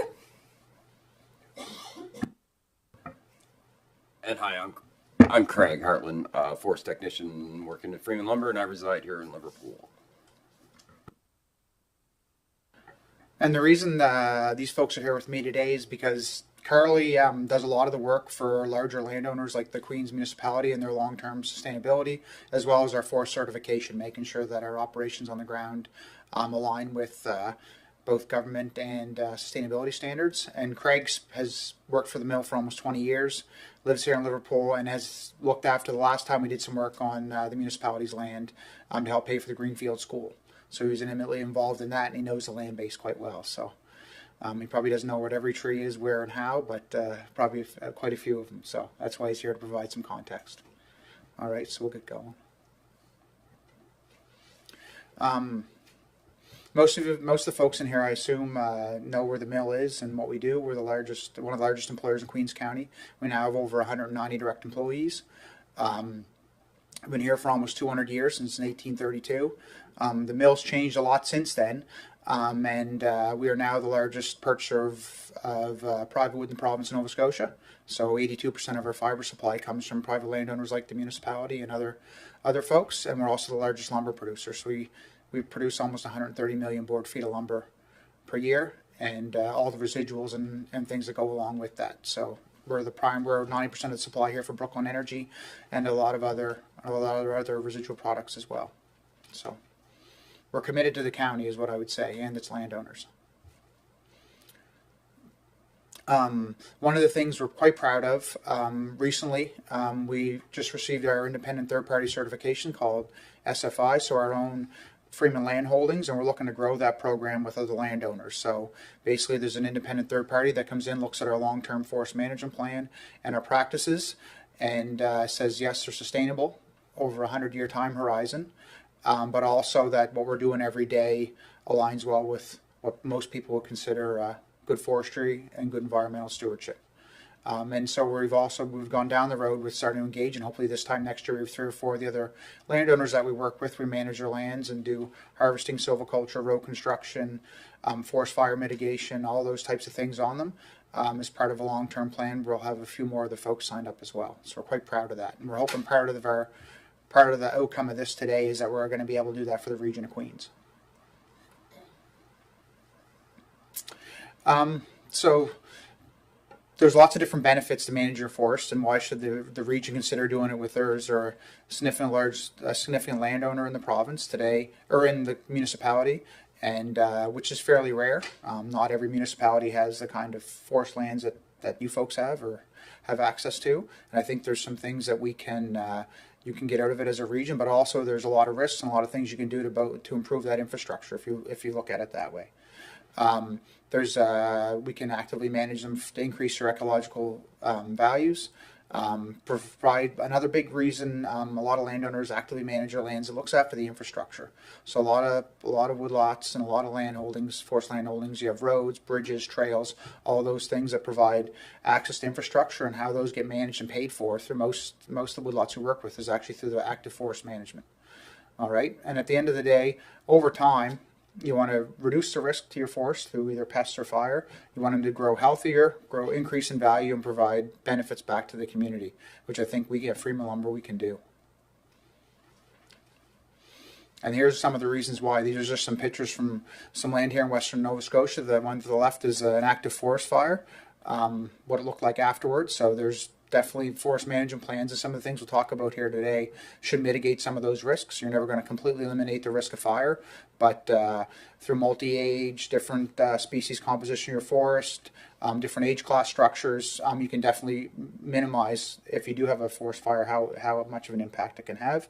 And on the right hand side, that's a wind throw event here from the Dorian that we experienced in 2019. So just here in Queens County, there's about 4,000 hectares of forest land that blew over, almost 25,000 hectares in western Nova Scotia. And again, through active forest management and different things, we can try. You'll never eliminate that. Our forest was regenerated in Nova Scotia through wind events, but you can definitely limit the amount of damage you can have in your forest. All right. Because along with that wind event goes increase the risk of fire and all the other things that go along with it. We talked earlier, I spoke earlier, I shouldn't say we talked, I spoke earlier about infrastructure. One of the woodlots or the properties at the region of Queens, you can see on the left-hand side, that's what an ingrown, limited access forest road looks like. When you don't have continual active forest management, it's very limited to what people can do, whether that's hunting, fishing, going just for a walk on a Sunday. And then on the right-hand side, just down the road from that, is one of the woodlots that we work on every year and every day, and what the road infrastructure looks like from continued use and continued maintenance. As an example. One of the things we talked earlier about through our forest management certification process is looking at things for the long term. All right, so it's not about today, it's not about tomorrow, that's part of it, but what's this forest going to look like in 100 years? What's the land going to look like in 100 years? And if you do it right, you can manage it, you can both increase the financial value, but you can also have long-term ecological and timber value increase over time. All right, so the reason I've got a couple of those pictures in, I was part of a company before that managed the Pockwalk watershed, and they had some very different goals for how they managed the water supply area, and that's actually a gentleman doing a pre-commercial thinning, so basically thinning out a young forest to allow the trees to grow the right species and them to grow faster to improve the water quality and reduce the amount of chemical that the Halifax Water Commission was spending on their water supply. And on the right, that's actually not far from here. That's right next to the municipalities, one of the properties of White Pine Shelterwood we did 2 years ago, where the goal was to regenerate another, to work with Mother Nature and regenerate another young forest in the understory of White Pine. So one of the things we talked about earlier was as landowners, or representatives of landowners, I guess everybody who lives in the region of Queens is a landowner here, but we get asked a lot back, how do we mitigate the risks to safety and environment? One of the biggest things around the environment is water quality. All right, so all of there's certain restrictions in Nova Scotia around when you can do work around water and how you do it, and all of our folks that work in the woods, do our road construction, and all of our supervisors are all trained annually and every 5 years on all the updated water course regs. We also have annual audits. All of our roads, bridges, and infrastructure projects are all audited by an independent third party, and we are maintained through our ISO management system. And then on top of that, on the risk side of things, all of our we're insured for $5 million of liability, and all of our contractors and workers are as well. So it really the liability side of things, if something does go wrong from an environmental or safety perspective, we're well covered. Just one of the things we really have to look after from environmental, where our biggest risk is, I guess, when you're talking land and forest management, is water.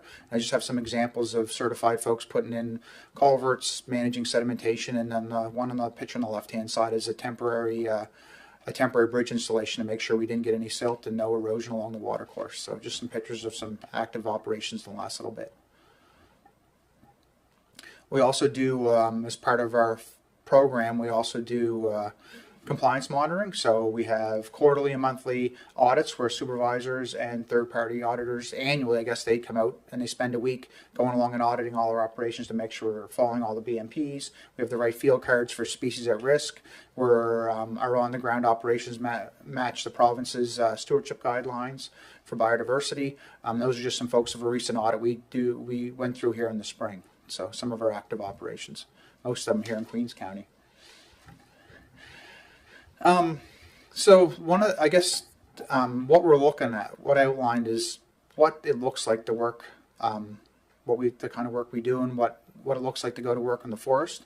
And what we're asking here is basically to make a partnership and say, we have this forest asset here at Queens County, and how can we improve the current ecological, recreational, and timber value of it, and how can we make that improve that going forward. One of the things, as you know, we're a rural economy here in the region of Queens, and a lot of folks earn their living, and not only their current living, but their retirement income from the forest. And they hunt in it, they fish in it. That's a big part of what they do. And I don't see why the region can't participate in that by carrying through in some of the active forest management we're doing. The big part of that too, at the same time, is you got this asset and you're minimizing the potential risk from fire, from flood. And over time, we should be able to do hiking trails, road access, all those things that are all paid for by active forest management. Some of it would be is through harvesting, and some of it's through some other forms. And one of the things we'd also like to do is once we commence, or once we go through this, every ton of wood harvested, we contribute $2 towards to a Queens County Community Forest Fund. That then some folks from here and from Freeman Lumber, we can determine where it gets allocated out in the community.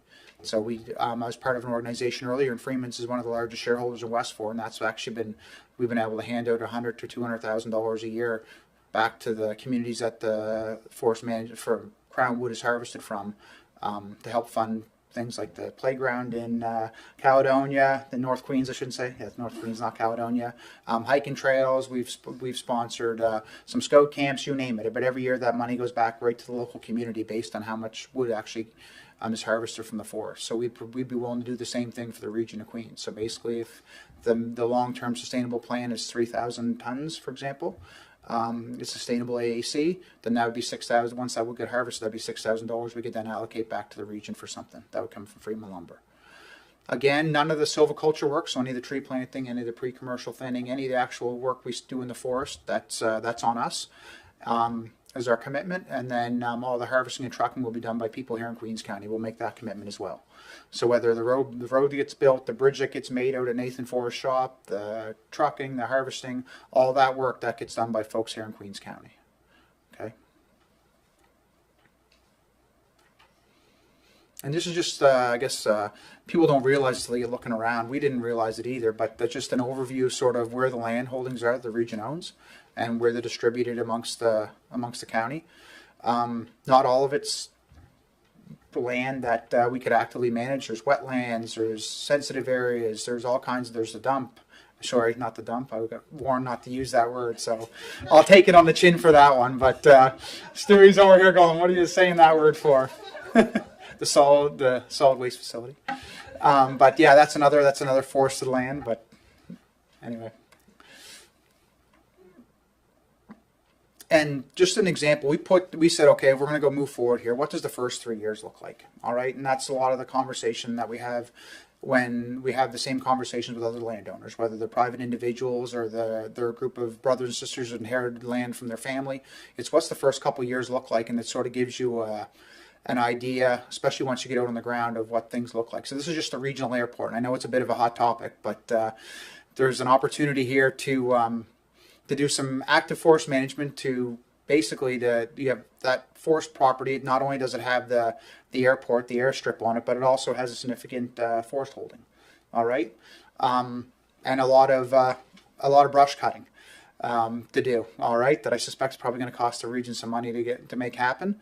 But one of the things we like to do is do a selection harvest on it, or shelter wood, similar to the example of the pine seed tree I showed you earlier. But I mean, the revenue from that property in year one probably could cover a lot of the maintenance required for that airport, right? When you look at it, not only would it grow with another generation of forest, there's a bunch of, I'd say, over mature trees that are starting to fall down that potentially has some fire risk associated with it. But at the end of the day, to do it right, you could really make that property look really good from a forestry perspective, look after the ecology side, but also generate some income that helps support the maintenance of that airport. That's just an example of what it looks. That's what some of the forest area looks like today. All right, so it's at a climax peak, and some of it's ready to grow another generation of trees. Another property we looked at, we did some detail work, was in Middlefield and behind what's the right term, Stu? Hillsview Acres. There we go. Before I stick my foot in my mouth again. So anyway, again, there's a forest area that has had some forestry activity on it in the past, but again, we could really do some really improve it for the long term from a biodiversity and from a forest health perspective. We did some active harvesting and some PCT work on it. Okay, there's some really good advanced regeneration growing in the understory that needs some thinning, and there's some mature to over mature forest that basically is ready to fall down, especially some balsam fir. So, just as an example. And one of the things in there, that was that picture that you saw earlier, that road that was all grown in, that's from this piece of property, right? So basically you have very limited access for both recreation, hunting, ATVing, and also if there was a forest fire there, there's no way to get to it. So that's one of the other benefits of active continual management of your forest, is you're able to maintain that road infrastructure. But that road that we showed earlier that was grown in, that was the forest road for this property. All right. And here's another one, and just down the road off the 210, there was some forestry work done in the past. We did a harvest, would have been whenever the Greenfield School was built, to help that was the municipality's contribution to it, was the stumpage value from this property. It had a forest fire on it back in 2016 that we had to cut and doze and actually make access trails, because we didn't have good access for it to actually fight the forest in the upper end. And there's a lot of it that needs some, not so much harvesting, but some younger generation thinning to make it, to really promote the pine and the spruce that should grow on that site. The last part about that is we talk about what are the risks. That forest, the hemlock stands in, are actually infested with hemlock woolly algae, and they're on their way out. All right, so there's just a picture of, I think Carly took that actually, of some of the hemlock limbs that are infested with the woolly algae. So a lot of those trees, 5 years from now, there's probably not a whole lot of needles left on them. And 10 years from now, there probably a lot of them going to be left standing in that area. So from a harvesting perspective, that's what we sort of target, is those trees that are ready to, Mother Nature saying it's time to go. And then there's a lot of young forest in that area from the seed tree harvest that Craig would have looked after when the Greenfield School was built, that really needs some thinning and some tending to make it grow up. All right. And we'll go to year 4. Say, for example, another piece, it's actually in behind, we call it the Freeman Road because we used to own some property in there. That's sort of what everybody calls it, but it's in close to the Medway River. Just an example we talked about, I heard earlier about accessibility. That's a 175 acre wood lot, essentially. I don't know how the region came to acquire it, but they do have it now, that has had some forest activity, but there's no way to access the property today. Right, so this one, for example, would require an investment on our part of a 5-kilometer road upgrade. So today you'd have to walk basically through the woods for 5 clicks to be able to access that property. And again, that's one of the things that if we were to move forward, that we'd be able to gain. Again, it just needs a lot of young forest thinning, this piece of property here. Not so much mature timber to harvest, but to really let it grow and do the right thing by the forest and ecology. It should have a young thinning done on it. All right. That's just sort of what it looks like there today. And then a significant part of the region's forest holdings are in the watershed, and I've been part of it. Carly worked for a PhD researcher that did one on the Pockwalk watershed, and I was part of a 7-year management agreement for it. We were actually able to manage the watershed for HRM. Did a lot of active forest management, and then we were able to reduce the carbon load and improve the water quality going into it, so they didn't have to spend as much on chemical to actually treat the water. But this isn't something we're going to sit here and talk about today. But I think there's a big opportunity to deliver improved drinking water quality, mitigate fire risk, and by actively managing the forest that feeds the watershed. All right, and it's been done elsewhere in the province as well. This is just some pictures of some of the forest that's there. It does have a history of some fire events, but we do have a young hardwood forest growing there that again, we think we could make some long term. We can help improve some of the factors. Good. So just you're in I spoke earlier. You're in a unique position. Not everybody has access to 5,200 acres of land. And that's really, at the end of the day, that's what the municipality has for forest land. 80% of it is what we consider forest, and then of that, 70% of it, you actually conduct a forest management activity on. So it's not a wetland, it's not a area that would have high biodiversity considerations or things that you'd want to stay out of, buffers, etc. So you're really talking about 30% of your forest, and what we would consider is unaccessible, or you wouldn't actively do any forest management. The other 70% you could, of varying degrees. All right, and again, it can provide a wide range of benefits. I know I represent a lumber company, but if we're going to continue to be in business for another 200 years, you got to consider more than just the value of the tree. All right, and what it's worth in lumber, you got to consider all the other things, whether that's ecology, social access, all the other things that people want from the forest, other than just lumber, essentially, lumber and energy. And so at the end of the day, we walk through that. Our proposal is a management strategy that meets the region of Queen's social, ecological, and economic benefits. All right? It's what can we deliver on those things. I mean, we can invest in silviculture to sequester carbon, basically increase the forest growth rates and long-term trees that have an ecological benefit. Build and maintain the infrastructure for roads, bridges, etc., to increase access for hunting, fishing, fire suppression. Everything we do would be considered third-party sustainable. And again, we make that commitment that anybody doing the work, whether it's simple things like doing the silviculture work, brushing out a road, or harvesting the trees, is done by people who live and pay taxes here in Queens County. So that's the commitment on our end. One of the things to make that happen would be work plans. We submit and review work plans annually for the upcoming year to either your folks or someone you designate, because you do have some forest professionals on staff. All right. To get rid of the whole timber pricing, I mean, there's a publicly available audited stumpage rates that the Department of Natural Resources publishes annually based on a study they do from Gardner Pinfold, where they go around and audit all the private land, timberland transactions across the province, basically tell the province this is what we charge on Crown land based on how all the other private land timber, we'd be willing to, those change every year, pay based on that. And then all road construction silviculture is funded by Freeman Lumber. All right. And then shapefiles, maps, other applicable information submitted annually to the region of Queens. All right. In summary, we think you have a big opportunity. All right. And we want to be part of being able to realize on it. All right. At the end of the day, and we'd love to invite the folks here out for woodlands and mill tours. You can see some of the things on the ground that we talked about here, but also see how much of an impact it could have in the lives of so many people from the region. All right. Any questions? Thank you very much. Are there any questions from members of council at this time or comments? I know Councillor Jenkins definitely has something. Oh, I know. It's like he's vibrating over there in his chair. Yeah. Go ahead.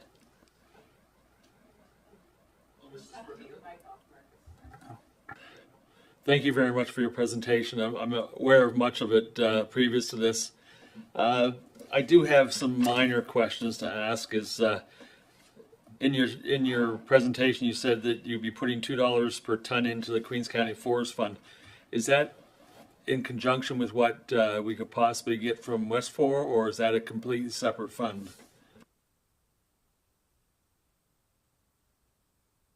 So West 4 what their community fund, how that works is for every ton of wood they harvest from an individual county, it goes into a pot. This year, I think it was right around $160,000. And then wherever the fiber comes from, or the wood they harvest, it gets tied back to that county it was harvested in. And the reason it came to be was because we'd have councils like Annapolis, for example, right? They'd invite Joe to talk about what's happening on Crown Land Forestry and what do we get out of it. We don't have a mill here. There's not a lot of contractors that are actually from here. There's not a lot of silviculture folks, tree planting. So what do we get out of it? Right? There's a lot of wood harvested and managed from Annapolis County, but there was no actual really job creation. There's no lumber mill and all that. So what we said was, well, how can we tie back or have some way to recognize the wood, the contribution to the forest economy, that it helps all of these businesses in Western Nova Scotia.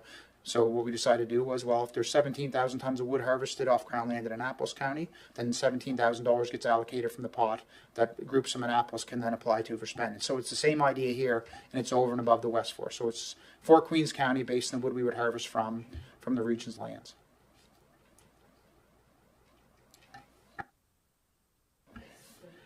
I noticed in your presentation you have properties on that you want to look at on both sides of the landfill site, but why isn't the landfill site included as well? It's because it has a maturing forest. There seems to be a lot of blowdown and different problems like that. Why was that not included in your presentation?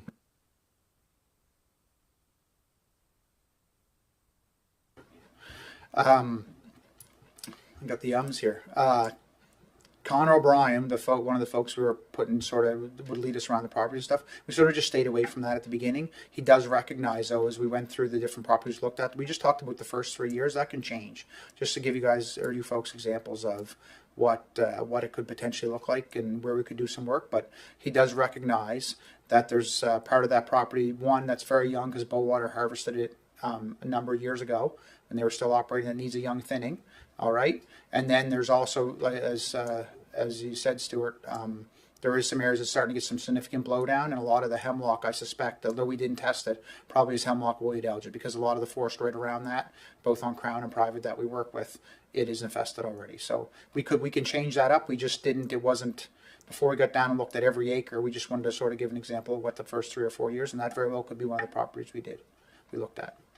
It wasn't excluded for any particular reason, if that's what you're wondering.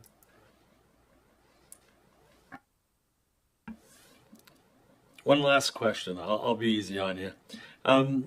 When you harvest in the property, what happens to the different grades of wood? Do you leave like poor quality left there just to rot up, or is it hauled out and we get the region could possibly get some form of value for that as well? As of I gotta be a pro, yeah. As of the 1st of March, we'll back up a little bit here. As you know, the province hasn't met their green renewable energy goals, and they've actually started the last few quarters. They've actually started fining Nova Scotia Power for not meeting the minimum 40% threshold. So they passed some new legislation back in March for Brooklyn Energy here in Liverpool, Brooklyn, I guess, but Liverpool, to run harder. Basically, they were only running at about 65% capacity before. They passed some legislation in March that basically said they had to be running at 90% or better to work towards meeting the province's renewable energy targets. So since that happened, and they mandated that for legislated that for the next 3 years. Okay, so basically for 3 years from March, that has to happen. Hopefully that's going to extend into the future. What that's allowed us to do as a sawmill, all of our sawmill chips and the majority, about half of our bark, was ending up there to generate electricity for the grid. Okay, so as of March, we've been able to start buying from small private woodlot landowners like Queens County, about 70 to 80 truckloads of low-grade wood. So we basically remove all the pulpwood / biomass in the forest now, which allows us to do a lot better job, a lot less waste, and we chip it at our sawmill facility, and then we send it into Brooklyn because they're now running harder. They're able to purchase that material. So to answer your question, yes, all of the low-grade wood now is not left in the woods for waste. We basically take saw material down to 4 inches, Stu, for hemlock, red pine, spruce fir, and white pine, and poplar. And then the remainder of the stem, the hardwood, would go to either made by Can Excel or sold locally for firewood. And then the remainder of all those trees or stems would end up coming into the facility and being shipped and sold to Brooklyn for renewable energy.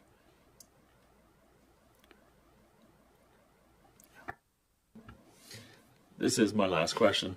Is there properties that you see in the region that we could develop into active walking trails and whatnot? I noticed that from walking on the Hillsview property, there were some nice brooks and streams and whatnot. And so is there properties that you have seen that would we could develop into active living spaces? Yes, most definitely. I don't know exactly what, but Craig has some good ideas around that we could make a plan, not only make a plan, but carry the plan out on the ground, probably with not a lot of costs or none to the region to make that happen. If you're looking for, if you wanted to say, okay, there's 2 or 3 properties, we'd like to identify some active walking areas or active trail areas, similar to the one over here at, I call it the Bowater Park, but it's not, you've renamed it. What? Pine Grove Park.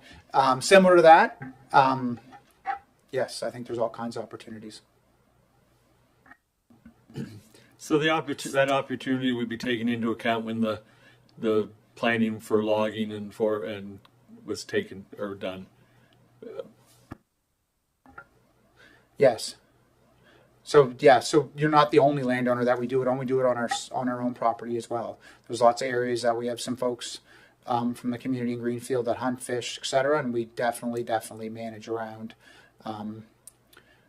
maintaining those trails, viewscapes on them, limiting damage, but also making sure we keep them brushed out and some of the maintenance that go along with them. All right. Are there any other questions from any other members of council at this time? Councillor Fancy, go ahead. Yes, just one thing. When you're talking not about buying land, you're talking about managing the land that's already pre-existing. So what I'm trying to sum it up to what I'm seeing here is that you're trying to say that if you manage the land, it'll make it more valuable for us anyway. So it would make the land worth more, and it would be both profitable for the region and yourselves, because then you'd be managing land closer to home. Then you don't have to go so far to get land. Would then cost you more to use. That's correct. Yeah. So just like one of the reasons we're standing here today is not just for the benefit of the region of Queens. We run a forest business here that relies on timber to basically be sawn and turn into forest products, right? And closer you can make that happen sustainably to your facility, a third of our log cost is transportation. So why would you put a load of wood in Yarmouth on a truck and truck it 280 kilometers to our facility when we could just do it right down the road? All right. At the end of the day, that's the load that's $20 a ton or $600 in trucking that you didn't have to spend.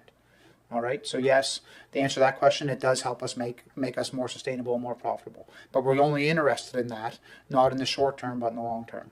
We want to be here till 2032, right? And 2132, right? So it's a 7th generation business, and we want to be here for another 7 generations. So doing things that only look past the short term is not necessarily in our best interest, but at the same time, if we do, one of the commitments on our end, and one of the reasons why people actively manage their forests is not just for today, it's not just for the paycheck they might get for a load of logs in their jeans pocket tomorrow, but how can I make that forest more valuable ecologically, but also economically for 50 years from now for my kids or my grandkids or for whoever's going to have this piece of property. That's, you got to look. When you walk around the woods, and Carly and Craig will attest this, we talk about what do we want this to look like in 20 years, not do we want it to look like tomorrow. And we got to make decisions around what do we want this forest to be in 20 years, not can we extract the maximum amount of value from it today. All right, that's the sort of the lens we applied when we made this presentation for today. Because if we wanted to extract the maximum amount of value for today and not look at what it's going to be in 20 years, 50 years, 100 years, that presentation would look completely different. All right. I wouldn't necessarily agree with it, but it would look different, right? Councillor Wenzel, go ahead. Thanks for the excellent presentation. I enjoyed it. I think what you just said now to Jack, to Councillor Fancy, we also want you guys to be here that long, but we want our forest to be here that long. And I have some concerns over watershed, over fireproofing, and I believe more accessibility sometimes may not be the greatest thing, but I thoroughly enjoyed this, and I see the good work that you've been doing, and I appreciate that. I'm trying to understand how I separate Freeman's and West 4.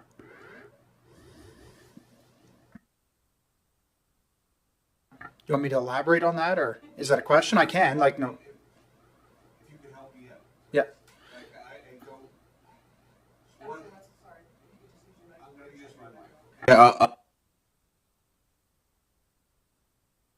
So Queens County, our region, besides the specific spots that you've mentioned here in your plan, what happens as far as stumpage or revenue for us from lands that you're already on, which would not be ours, but it would be in this county, Crown land.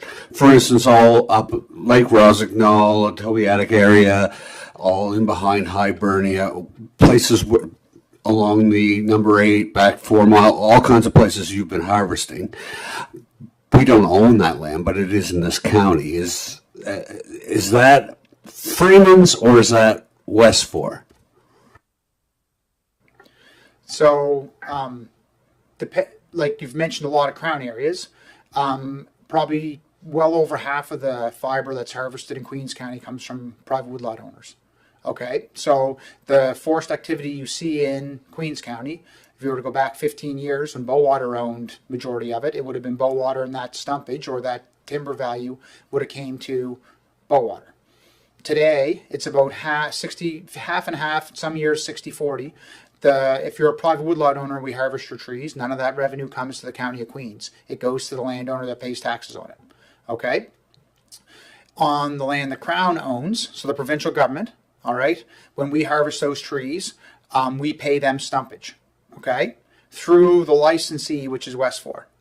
So West 4 is a company made up of 13 mills, okay, who manage a Crown license in Western Nova Scotia. They're not the only one. There's actually 4 different license holders in Western Nova Scotia. You have a Department of Environment, manages protected areas, okay, which makes up about 40% of all Crown land in Western Nova Scotia, all right. You have the Medway Community Forest Co-op, which manages almost 40,000 acres of former Bowater Mersey lands in Annapolis County.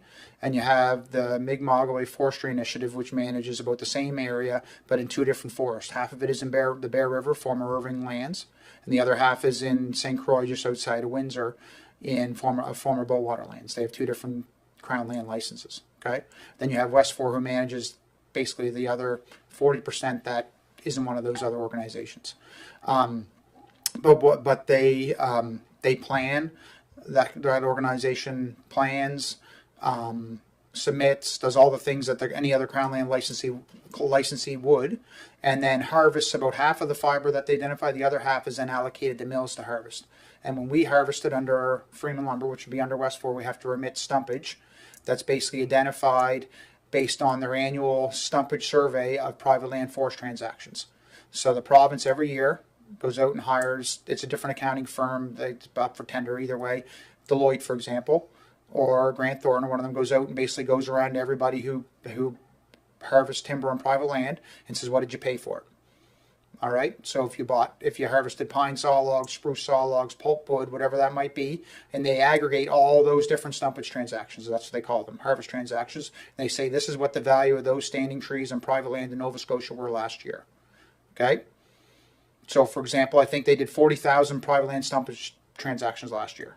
And that's readily available on the internet. They call it the Private Land Stumpage Survey. Then the government aggregates that information based on the accounting firm compiling it and says, this is now, as a Crown land licensee holder, when you harvest a tree on our land, this is how much you must pay us based on private land stumpage.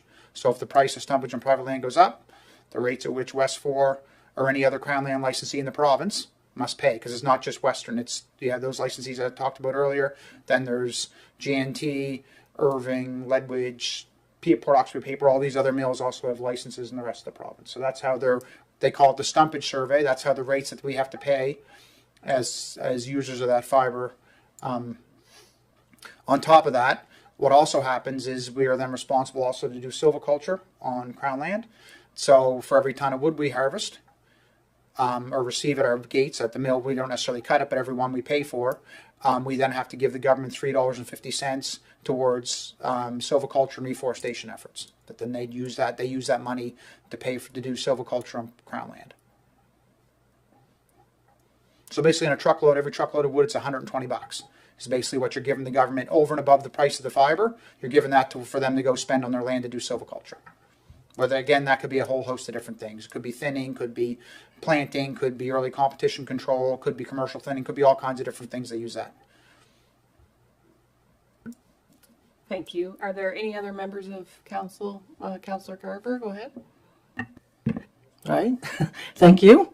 I just have a question about the hemlock. So with the woolly adelgid, right? So how much damage does it cause to the lumber? Like after you cut the tree, right?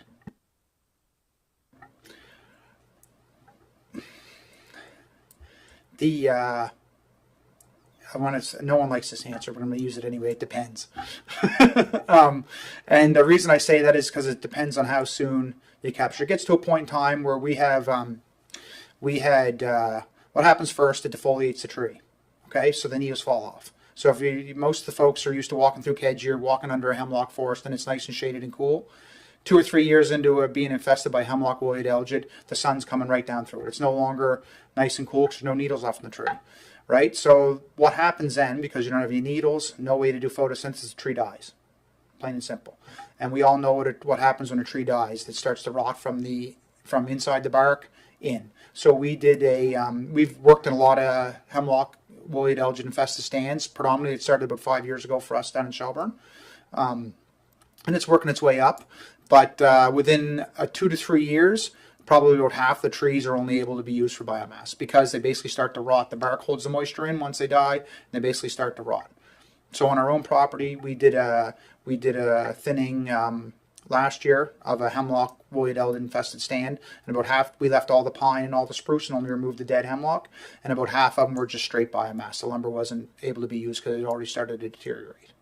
So, but again, it all depends. Now we did one for a landowner, McKay Lakes, in Shelburne.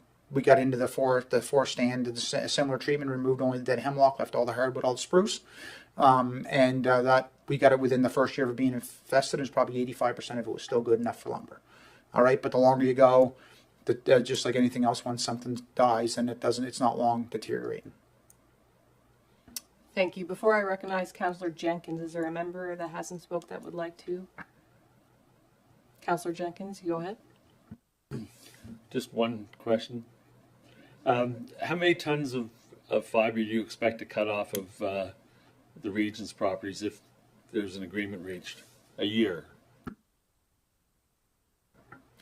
Well, if you want to maximize your revenue, Stu, probably a lot. But if we want to do it sustainably, we would estimate between 3,000 and 4,000 tons. Okay, to put that in perspective, let's put 100 truckloads sustainably. Right, and again, the long-term management strategy, if you were to take a different management approach, which we're not sitting here recommending, you could do more than that if you wanted to maximize tree growth and invest a bunch of money into it. But if you want to do it sustainably and manage for all the other values besides just growing lumber, we think that's where we're probably at, 3,000 to 4,000 tons annually. Thank you very much. I think there certainly are opportunities to have further discussions. I appreciate the presentation, things about fire mitigation, recreation opportunities, things with our watershed management that we could consider. I think there are certainly conversations to be had with our EMO committee. I know the mayor and myself both sit on that. So I think that we certainly can have further discussions in the future. And I think that there would be many members of council that would be very eager to go on a tour, so I think that's something that we could potentially set up as well. So I thank you for your presentation and look forward to future discussions. My mic's on there. Thank you very much for your time. All right. Last time I was in, it's been a while, but you guys used to have a sign that hung on the back wall that said Forest Capital of Canada, I think in 1988 or something like that. I'm sort of hoping that it was still there just for old time's sake. But anyway, thank you again for your time and have a great day, okay? You as well. So we do have a few items on our agenda here. I think some new business. I'm just wondering how members of council are feeling. We have been sitting for a little while. If anyone would like a wellness break, yes, okay. I'm seeing heads nod. So let's reconvene at 11:15. Thank you.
Like to call the meeting back to order. It's 11:16. So we are on item 7.0. There is some correspondence attached just for information purposes. Just wondering if anybody would like to put a motion forward to accept that correspondence that's attached to the part of the agenda. Moved by Councillor Miro, seconded by Councillor Wenzel. All those in favor that the Council of Region of Queens Municipality receive the letter shaping the future policing in Nova Scotia from the Attorney General and Minister of Justice for information. All those in favor? Motion is carried. Moving on to 8.0 committee reports. Are there any committee reports that any member of council would like to share at this time? No? Okay. Seeing none, there is no unfinished business attached today, so we're moving on to 10.0. 10.1 we've already dealt with earlier in the meeting, so we will be beginning at 10.2, which is the proposed amendment to the land use bylaw on Main Street. And Director McLeod, whenever you're ready, if you'd like to give a little insight there, that would be appreciated. Sure thing. A little bit of background on this.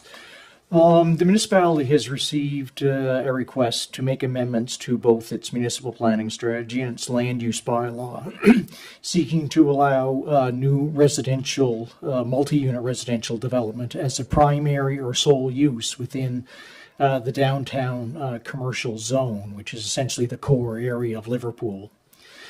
So as I think we're all aware, economic times have changed, and there's been a shift or a trend to move commercial development to the outskirts of towns or cities.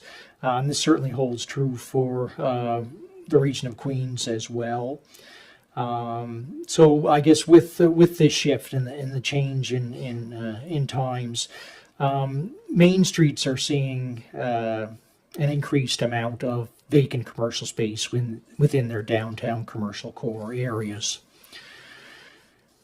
So this, I guess, is an issue that councils of the past have dealt with as well. Back in 2003, council had a similar request come in for residential uses within the core area. At that time, council opted to amend its municipal planning strategy and land use bylaw to consider residential uses through a development agreement process. So these regulations, the development agreement process, stood in municipal planning documents up until 2022, when council adopted its new municipal planning strategy and land use bylaw. So with the review that council undertook for its current planning documents, council thought or supported I guess they recognized the importance of residential uses within the commercial core area, but they still felt that protecting the commercial core area was of utmost importance. So with that, the allowance for consideration of standalone residential uses was removed from the planning documents. So instead, council opted to adopt policy within its municipal planning strategy, which set out that residential uses shall be permitted, but shall only be located in buildings with commercial uses and shall be secondary to the commercial use. So the land use bylaw itself, which is the regulatory document, sets out that dwelling units can be considered in commercial buildings through a site plan approval process, which is, I guess, similar to the hearing we had this morning, in which the site plan sets out special additional criteria that a developer has to meet in order to allow that development to move ahead. So I guess with the current application for amendments to the planning documents, the developer is seeking solely commercial use within the property located on Main Street in Liverpool. So I guess it's his intent that there be no commercial component to that development. So in order to consider that request, amendments would need to be made to both the municipal planning strategy and the land use bylaw. So there's essentially three options up for council's consideration. One is to allow new multiple unit residential dwellings as a permitted main use in the downtown commercial CD zone. And that option is essentially a person comes in for their development permit, and residential use is a permitted main use of the property, and they're good to go.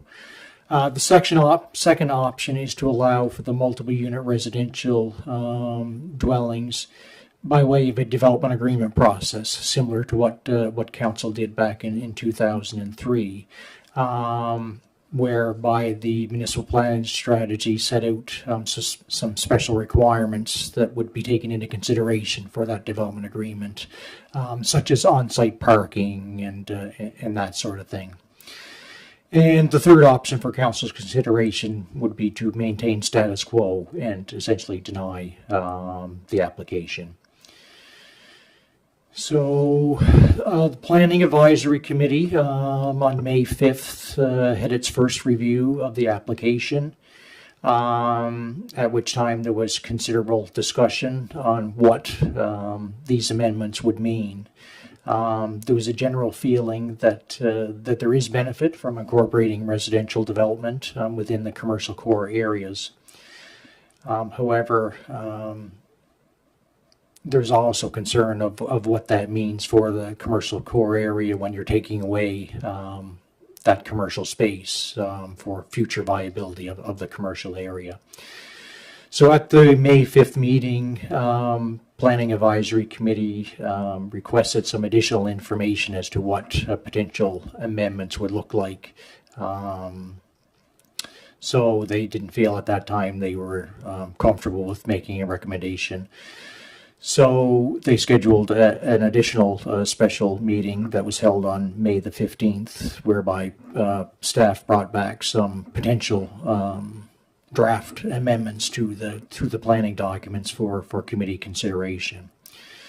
So there was considerable discussion again at the May 15th meeting, but at the end of the meeting, the committee was still not comfortable in making a recommendation to council. I guess one of the areas that Planning Advisory talked about was, I guess, what are the feelings of the business community and the general public in this regard. So with that, Planning Advisory requested that staff hold a public information meeting on the proposed amendments and draft amendments to the planning documents. So it was left, and staff went ahead. They hired Upland Planning and Design Studio to carry out this engagement. The engagement sessions, there was drop-in information sessions held on June the 17th and June the 19th at Queen's Place. There was also an online feedback and survey that was prepared to gather public input and business community input. I guess the results of the public consultation is attached to the staff report as Appendix D. So the public information sessions, there was certainly mixed opinions. While participation was relatively low, I think there was still some useful information and input obtained. Page 4 of the engagement summaries sets out a number of, I guess, key issues or key themes that were identified by the public through the, I guess, the in-person engagement session as well as the online survey. Key themes, I guess, highlighted. There was a general desire from a lot of the business owners and some of the members of the public that participated that council should really be looking at a comprehensive strategic downtown plan for the future of the downtown area. There's conflicting priorities amongst those who participated respecting housing versus commercial use within the area, and the potential to erode that commercial core area through including new residential development in this area. I think most people recognize that there is a housing need within our community, but I guess the question gets raised whether the downtown commercial area is the appropriate place to facilitate new residential development to offset the housing crisis that we're in. And I guess one of the other big items or key themes is the loss of community character and community identity. This is the downtown commercial area, and any amendments that could be made to the planning documents has the potential to dramatically change, I guess, the fabric of our downtown commercial core area. So with that, Planning Advisory Committee met again last night and had again considerable discussion around the pros and cons for moving forward with these proposed planning amendments. And I think while most of the committee was not particularly opposed to what this developer was proposing, I guess they took a broader view of what the amendments would mean for the downtown area as a whole, and they had some greater concerns around what that would hold for the future of the downtown area. So with that, Planning Advisory Committee recommended in favor of option 3, which was to maintain status quo and to deny the application to amend the municipal planning strategy and the land use bylaw. Thank you, Director McLeod. I am on the Planning Advisory Committee as the chair, and I didn't provide a committee report for that as we just met last night, and I knew that we would be tying this into this conversation. So yes, to Director McLeod's point, the Planning Advisory Committee members felt that considering something like this, even by development agreement, there were a few other particular properties on Main Street that this could open up to, because once you allow it by development agreement, it's not contingent to a particular property. And so the results of the public participation and the feedback from Planning Advisory Committee, and I think some feedback that members of council have been hearing from folks who maybe didn't make it to a meeting or fill out the survey, was that they want our downtown core to remain. And when Planning Advisory considered all of that, the way that the current bylaw is now, there could be 50% residential housing put in that unit as it stands today, but it still needs the commercial component.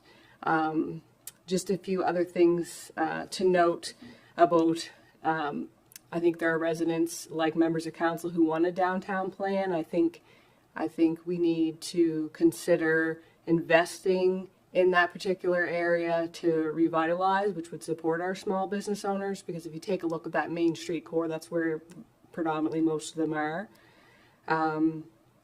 And I think if we think back to our strategic planning session that we did, although it's still kind of early stages and we haven't been able to bring that all together and to pull that out and reference it against our reports and share it with our community and things like that. We talked about revitalizing Main Street. That came up quite frequently. And so those were all things that were considered in the planning advisory meetings as well.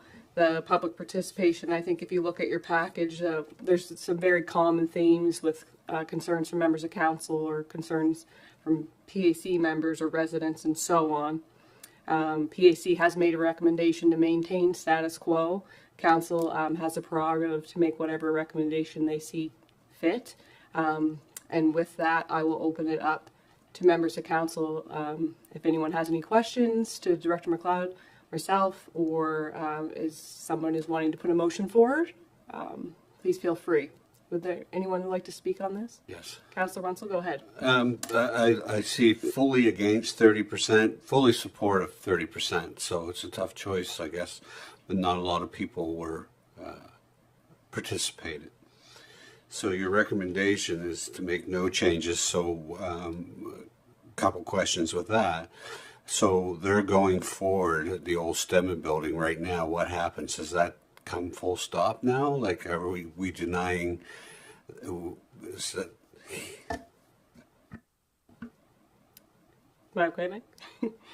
So there is some activity going on there, but the property owner there, the developer rather, has to comply with the current bylaws that are in existence. So that property has sold, that developer bought that. So although this is what they are asking for, there's a risk associated for that developer that may not happen, because that was not a risk that was conditional upon the sale. That developer chose to purchase that property, come forward to council and ask if we are willing to make revisions. So at this time, that developer would have to comply with the current bylaw. I hope that answers your question. Sorry. So that would mean that if he wanted to carry forward, he would have to have at least the front space on Main Street commercial and still be able to put a part, like the old Metropolitan store, right? So that is correct. So unless council today makes a different recommendation than the Planning Advisory Committee has made, because council has the ultimate say, the developer would have to change their plans, which are very premature, I would just say, and they could have 50% residential space on the main and the ground floor, because they're both in that commercial zone. So they would have to have 50% of the square footage commercial front-facing space on both of those levels.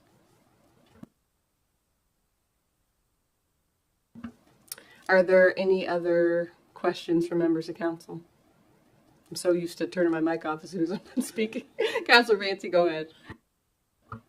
Did you want a recommendation on the floor before we talk about this, or we just having a discussion? Okay. Yeah, because I never know when we do the questions or when we do it after we have a recommendation. Yeah, okay. Yeah, it's always a tough one, because I look at the building itself. It's almost in disrepair. I don't even know how someone could even tackle that to be able to make it into something more. And in order to someone to make it into something more, it's going to take a lot of money. So then in order to make it so it's profitable, it then has to be a lot of money coming back. That's the whole idea. You don't put money into something that you're not going to get your money back out of. So I know I've talked with the people before, and they just said, well, we've got to have all those apartments. If we don't have the apartments, we just can't do it. We're probably just going to have to sell it if it doesn't come through. Now, I mean, that could be changed. I'm just telling you what. So understanding that when we make our decision. I think of things like, I always say the state's philosophy of making the states great again, that we're going to make Liverpool great again, that we're going to have 3 gas stations and 3 department stores and things like that. That's not going to happen. No, the world has changed. And so how do we protect downtown Liverpool, and how do we look at this building that if it doesn't sell, I'm just saying ifs, it's not just going any other way, but if it doesn't sell and nobody else can make it profitable, then it's probably going to be torn down. So then who's going to be the cost of tearing it down? And this is all the other things that come along with it. And I know with the development agreement, it doesn't protect you fully, for you can make different restrictions upon it, but there could be some other buildings that could come up, and that would be and that's always a concern. But I look at down in Bridgewater, even down on King Street. I know they've changed some. That's not all. That doesn't have any commercial into it.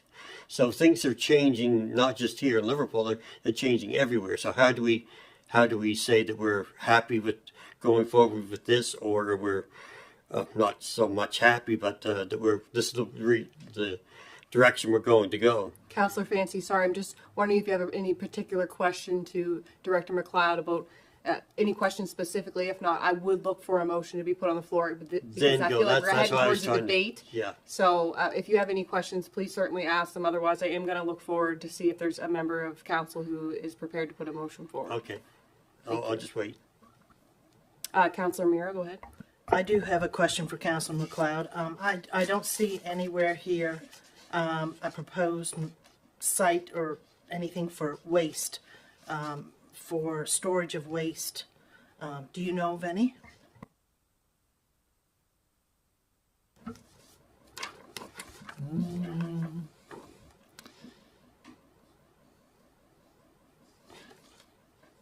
I don't believe there was any outside storage.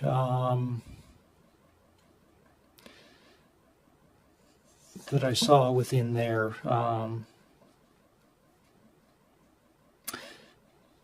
Within their plans now, I guess for these planning amendments, I guess that's not. I guess that's for a site plan approval. Outdoor garbage storage areas. That's a requirement. But I guess for this amendment process, that wouldn't be typically part of. But they would have to accommodate their collection within their likely within their building, because I don't think there's much outside that they could potentially have an outdoor storage area, but they would be responsible for that.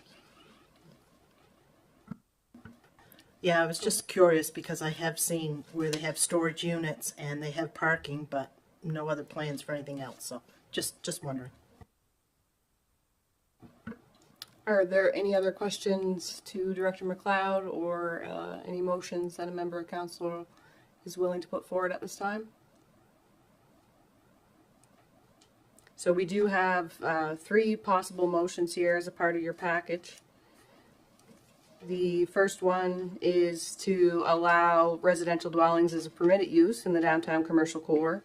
The second is to allow them as a permitted main use by development agreement. And the third, apologies here, 1 second. The third is to maintain status quo and deny the application to amend the land use bylaw to allow those residential dwellings as a permitted main use. So there's 3 potential recommendations there. I think in fairness to the developer who's put an application in several months ago, this is an item that we do need to deal with either way. So again, I'm looking forward, looking out to see if there is a member of council that has a motion that they'd like to put on the floor at this time. Councilor Mira, go ahead if you have a clarification. I just want to make a clarification. If we amend this through the development agreement, it isn't just for this property. It opens it up for other properties. Is that correct? That's correct. Yeah. And I would just add to that has been kind of the main concern from the members of the planning advisory, is that although the presentation shared and the potential for that building, like fully residential, it's absolutely beautiful. It's about what it can do to the downtown core, what it opens up. There are several other large properties on that particular side of Main Street that could be suitable for something like that as well, and that's where that decision from PAC came forward. Councilor Runsell, go ahead. I'll make a motion that on recommendation from the Planning Advisory Committee that we vote for option 3, or we move for option 3. Is there a seconder for that motion? Is that motion clear? Councillor Jenkins has seconded that motion. So just for clarity, the motion that is now on the floor is that the Council of the Region of Queens Municipality maintain status quo and deny the application to amend the municipal planning strategy and land use bylaw to allow new multiple unit residential dwellings as a permitted main use in the downtown commercial zone. Is there any further comments or questions before I call for the question? All those in favor? Could we just redo that again, please? I just want to make sure. So, and contrary? Motion is carried. Thank you very much.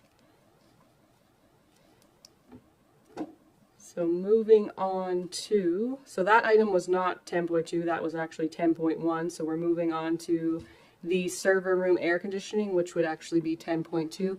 I believe Mr. Wynant is coming forward to speak on that item.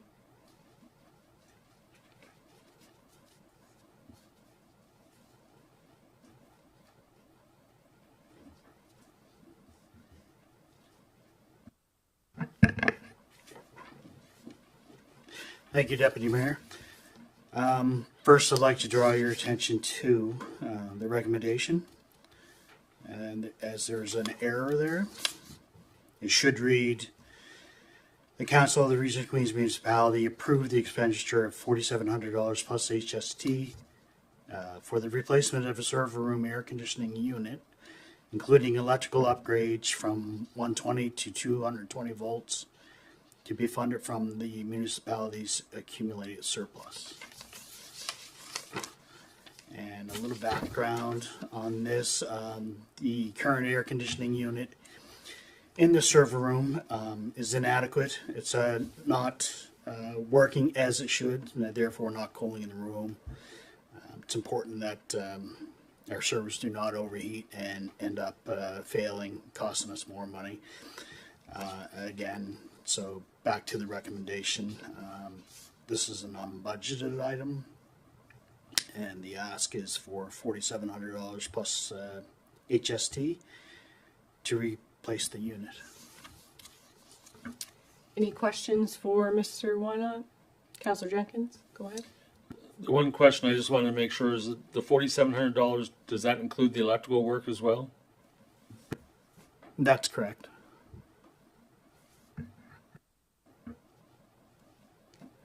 So there is a motion attached there. Is someone willing to make that motion with the noted changes that it would actually it would be funded from the municipality's accumulated surplus and not the operating or capital budget? Councillor Miro, would you like me to read that motion? Or okay.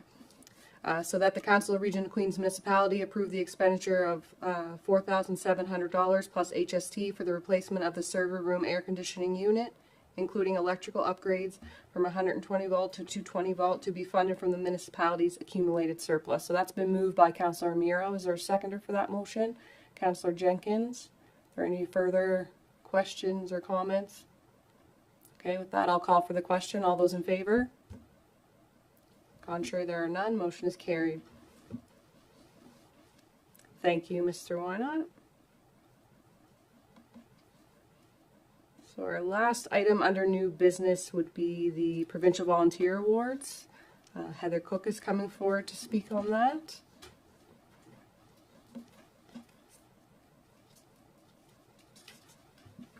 Thank you, Madam Mayor.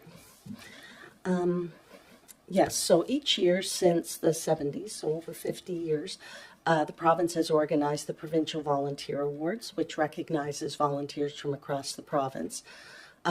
Receiving that award is a once-in-a-lifetime honor, and each year we select people to attend the award, the ceremony, as a representative of Queens, as our Volunteer of the Year. So this year, our Volunteer of the Year is that we're putting forth for your approval is Jean Robinson. She's primarily known for her volunteer work in the arts community, arts and cultural community, and has been a long-time volunteer in our community. In the time since she was nominated for the Ripple Effect, she was also recognized with a King Charles III Coronation Medal which is quite an outstanding achievement for service to the arts. So, Thank you, Heather. Any questions for Heather? Councilor Mayor? Heather, I believe the last few years we nominated, or we had a few nominations. Is there a reason there's only one this year?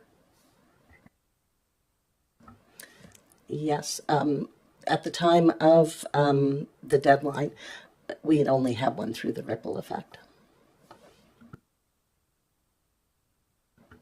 And just for those council members who are new and maybe not familiar with the ripple effect, you just want to kind of give a brief little context about that, and if councillors are aware of people in the community, how they can let you know? Sure.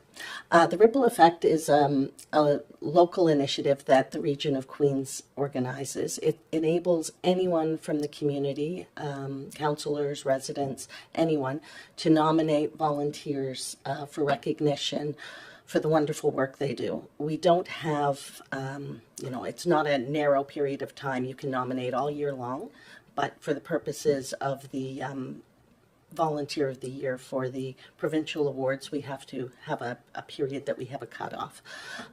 So the application form is on the website, or you can contact the municipality, and you can speak to me for the time being, and we'll receive the application. When we post it on our social media page and on the website, we get huge amounts of support from the community for the work that these people do. It is a really lovely way to recognize the power of volunteerism in our community, and I hope that some of you nominate people, and I hope that the people watching today get out and nominate some of the wonderful volunteers. Thank you. Thanks for that, Heather. There is a motion attached here. I'm just wondering if there's anyone willing to make that motion. Councillor Wenzel's moved that the Council of Region of Queens Municipality select Jean Robinson as the Region of Queens Municipality's 2025 Volunteer of the Year. Is there a seconder for that motion? Moved by seconded by Councillor Carver, rather. Any further discussion on that motion? I'll ask for the question. All those in favor? Motion is carried unanimously. So moving on to 11.0, there's no mayor's report. The mayor's on a well-deserved vacation, and I'm sure he'll have lots to update us on when he returns. And I hope he's not watching and truly taking that vacation that he deserves. And if he is watching, well, he can't be watching. Good point, Councillor Wenzel. So moving on to 12.0, business from members of council. Our mayor and Councillor Wenzel attended the FCM. Yeah, point of order. It's not in the minutes. It says Nova Scotia Municipalities Conference Report. Yeah. Not Nova Scotia. Noted. That's why I just got caught up when I went to read it. No worries. So they attended the FCM, and so not the NSFM. And this report is just to let other council members and members of the public know what they observed and learned while they were there. It's just correspondence attached. If you do have any questions, I would ask that you direct them to Councillor Wenzel, as he was there, and as I'm not able to answer them. Are there any questions at this time? Seeing none, I will look for a motion to move to closed session. Moved by Councillor Carver, seconded by Councillor Miro. All those in favor? Motion is carried. Thank you very much.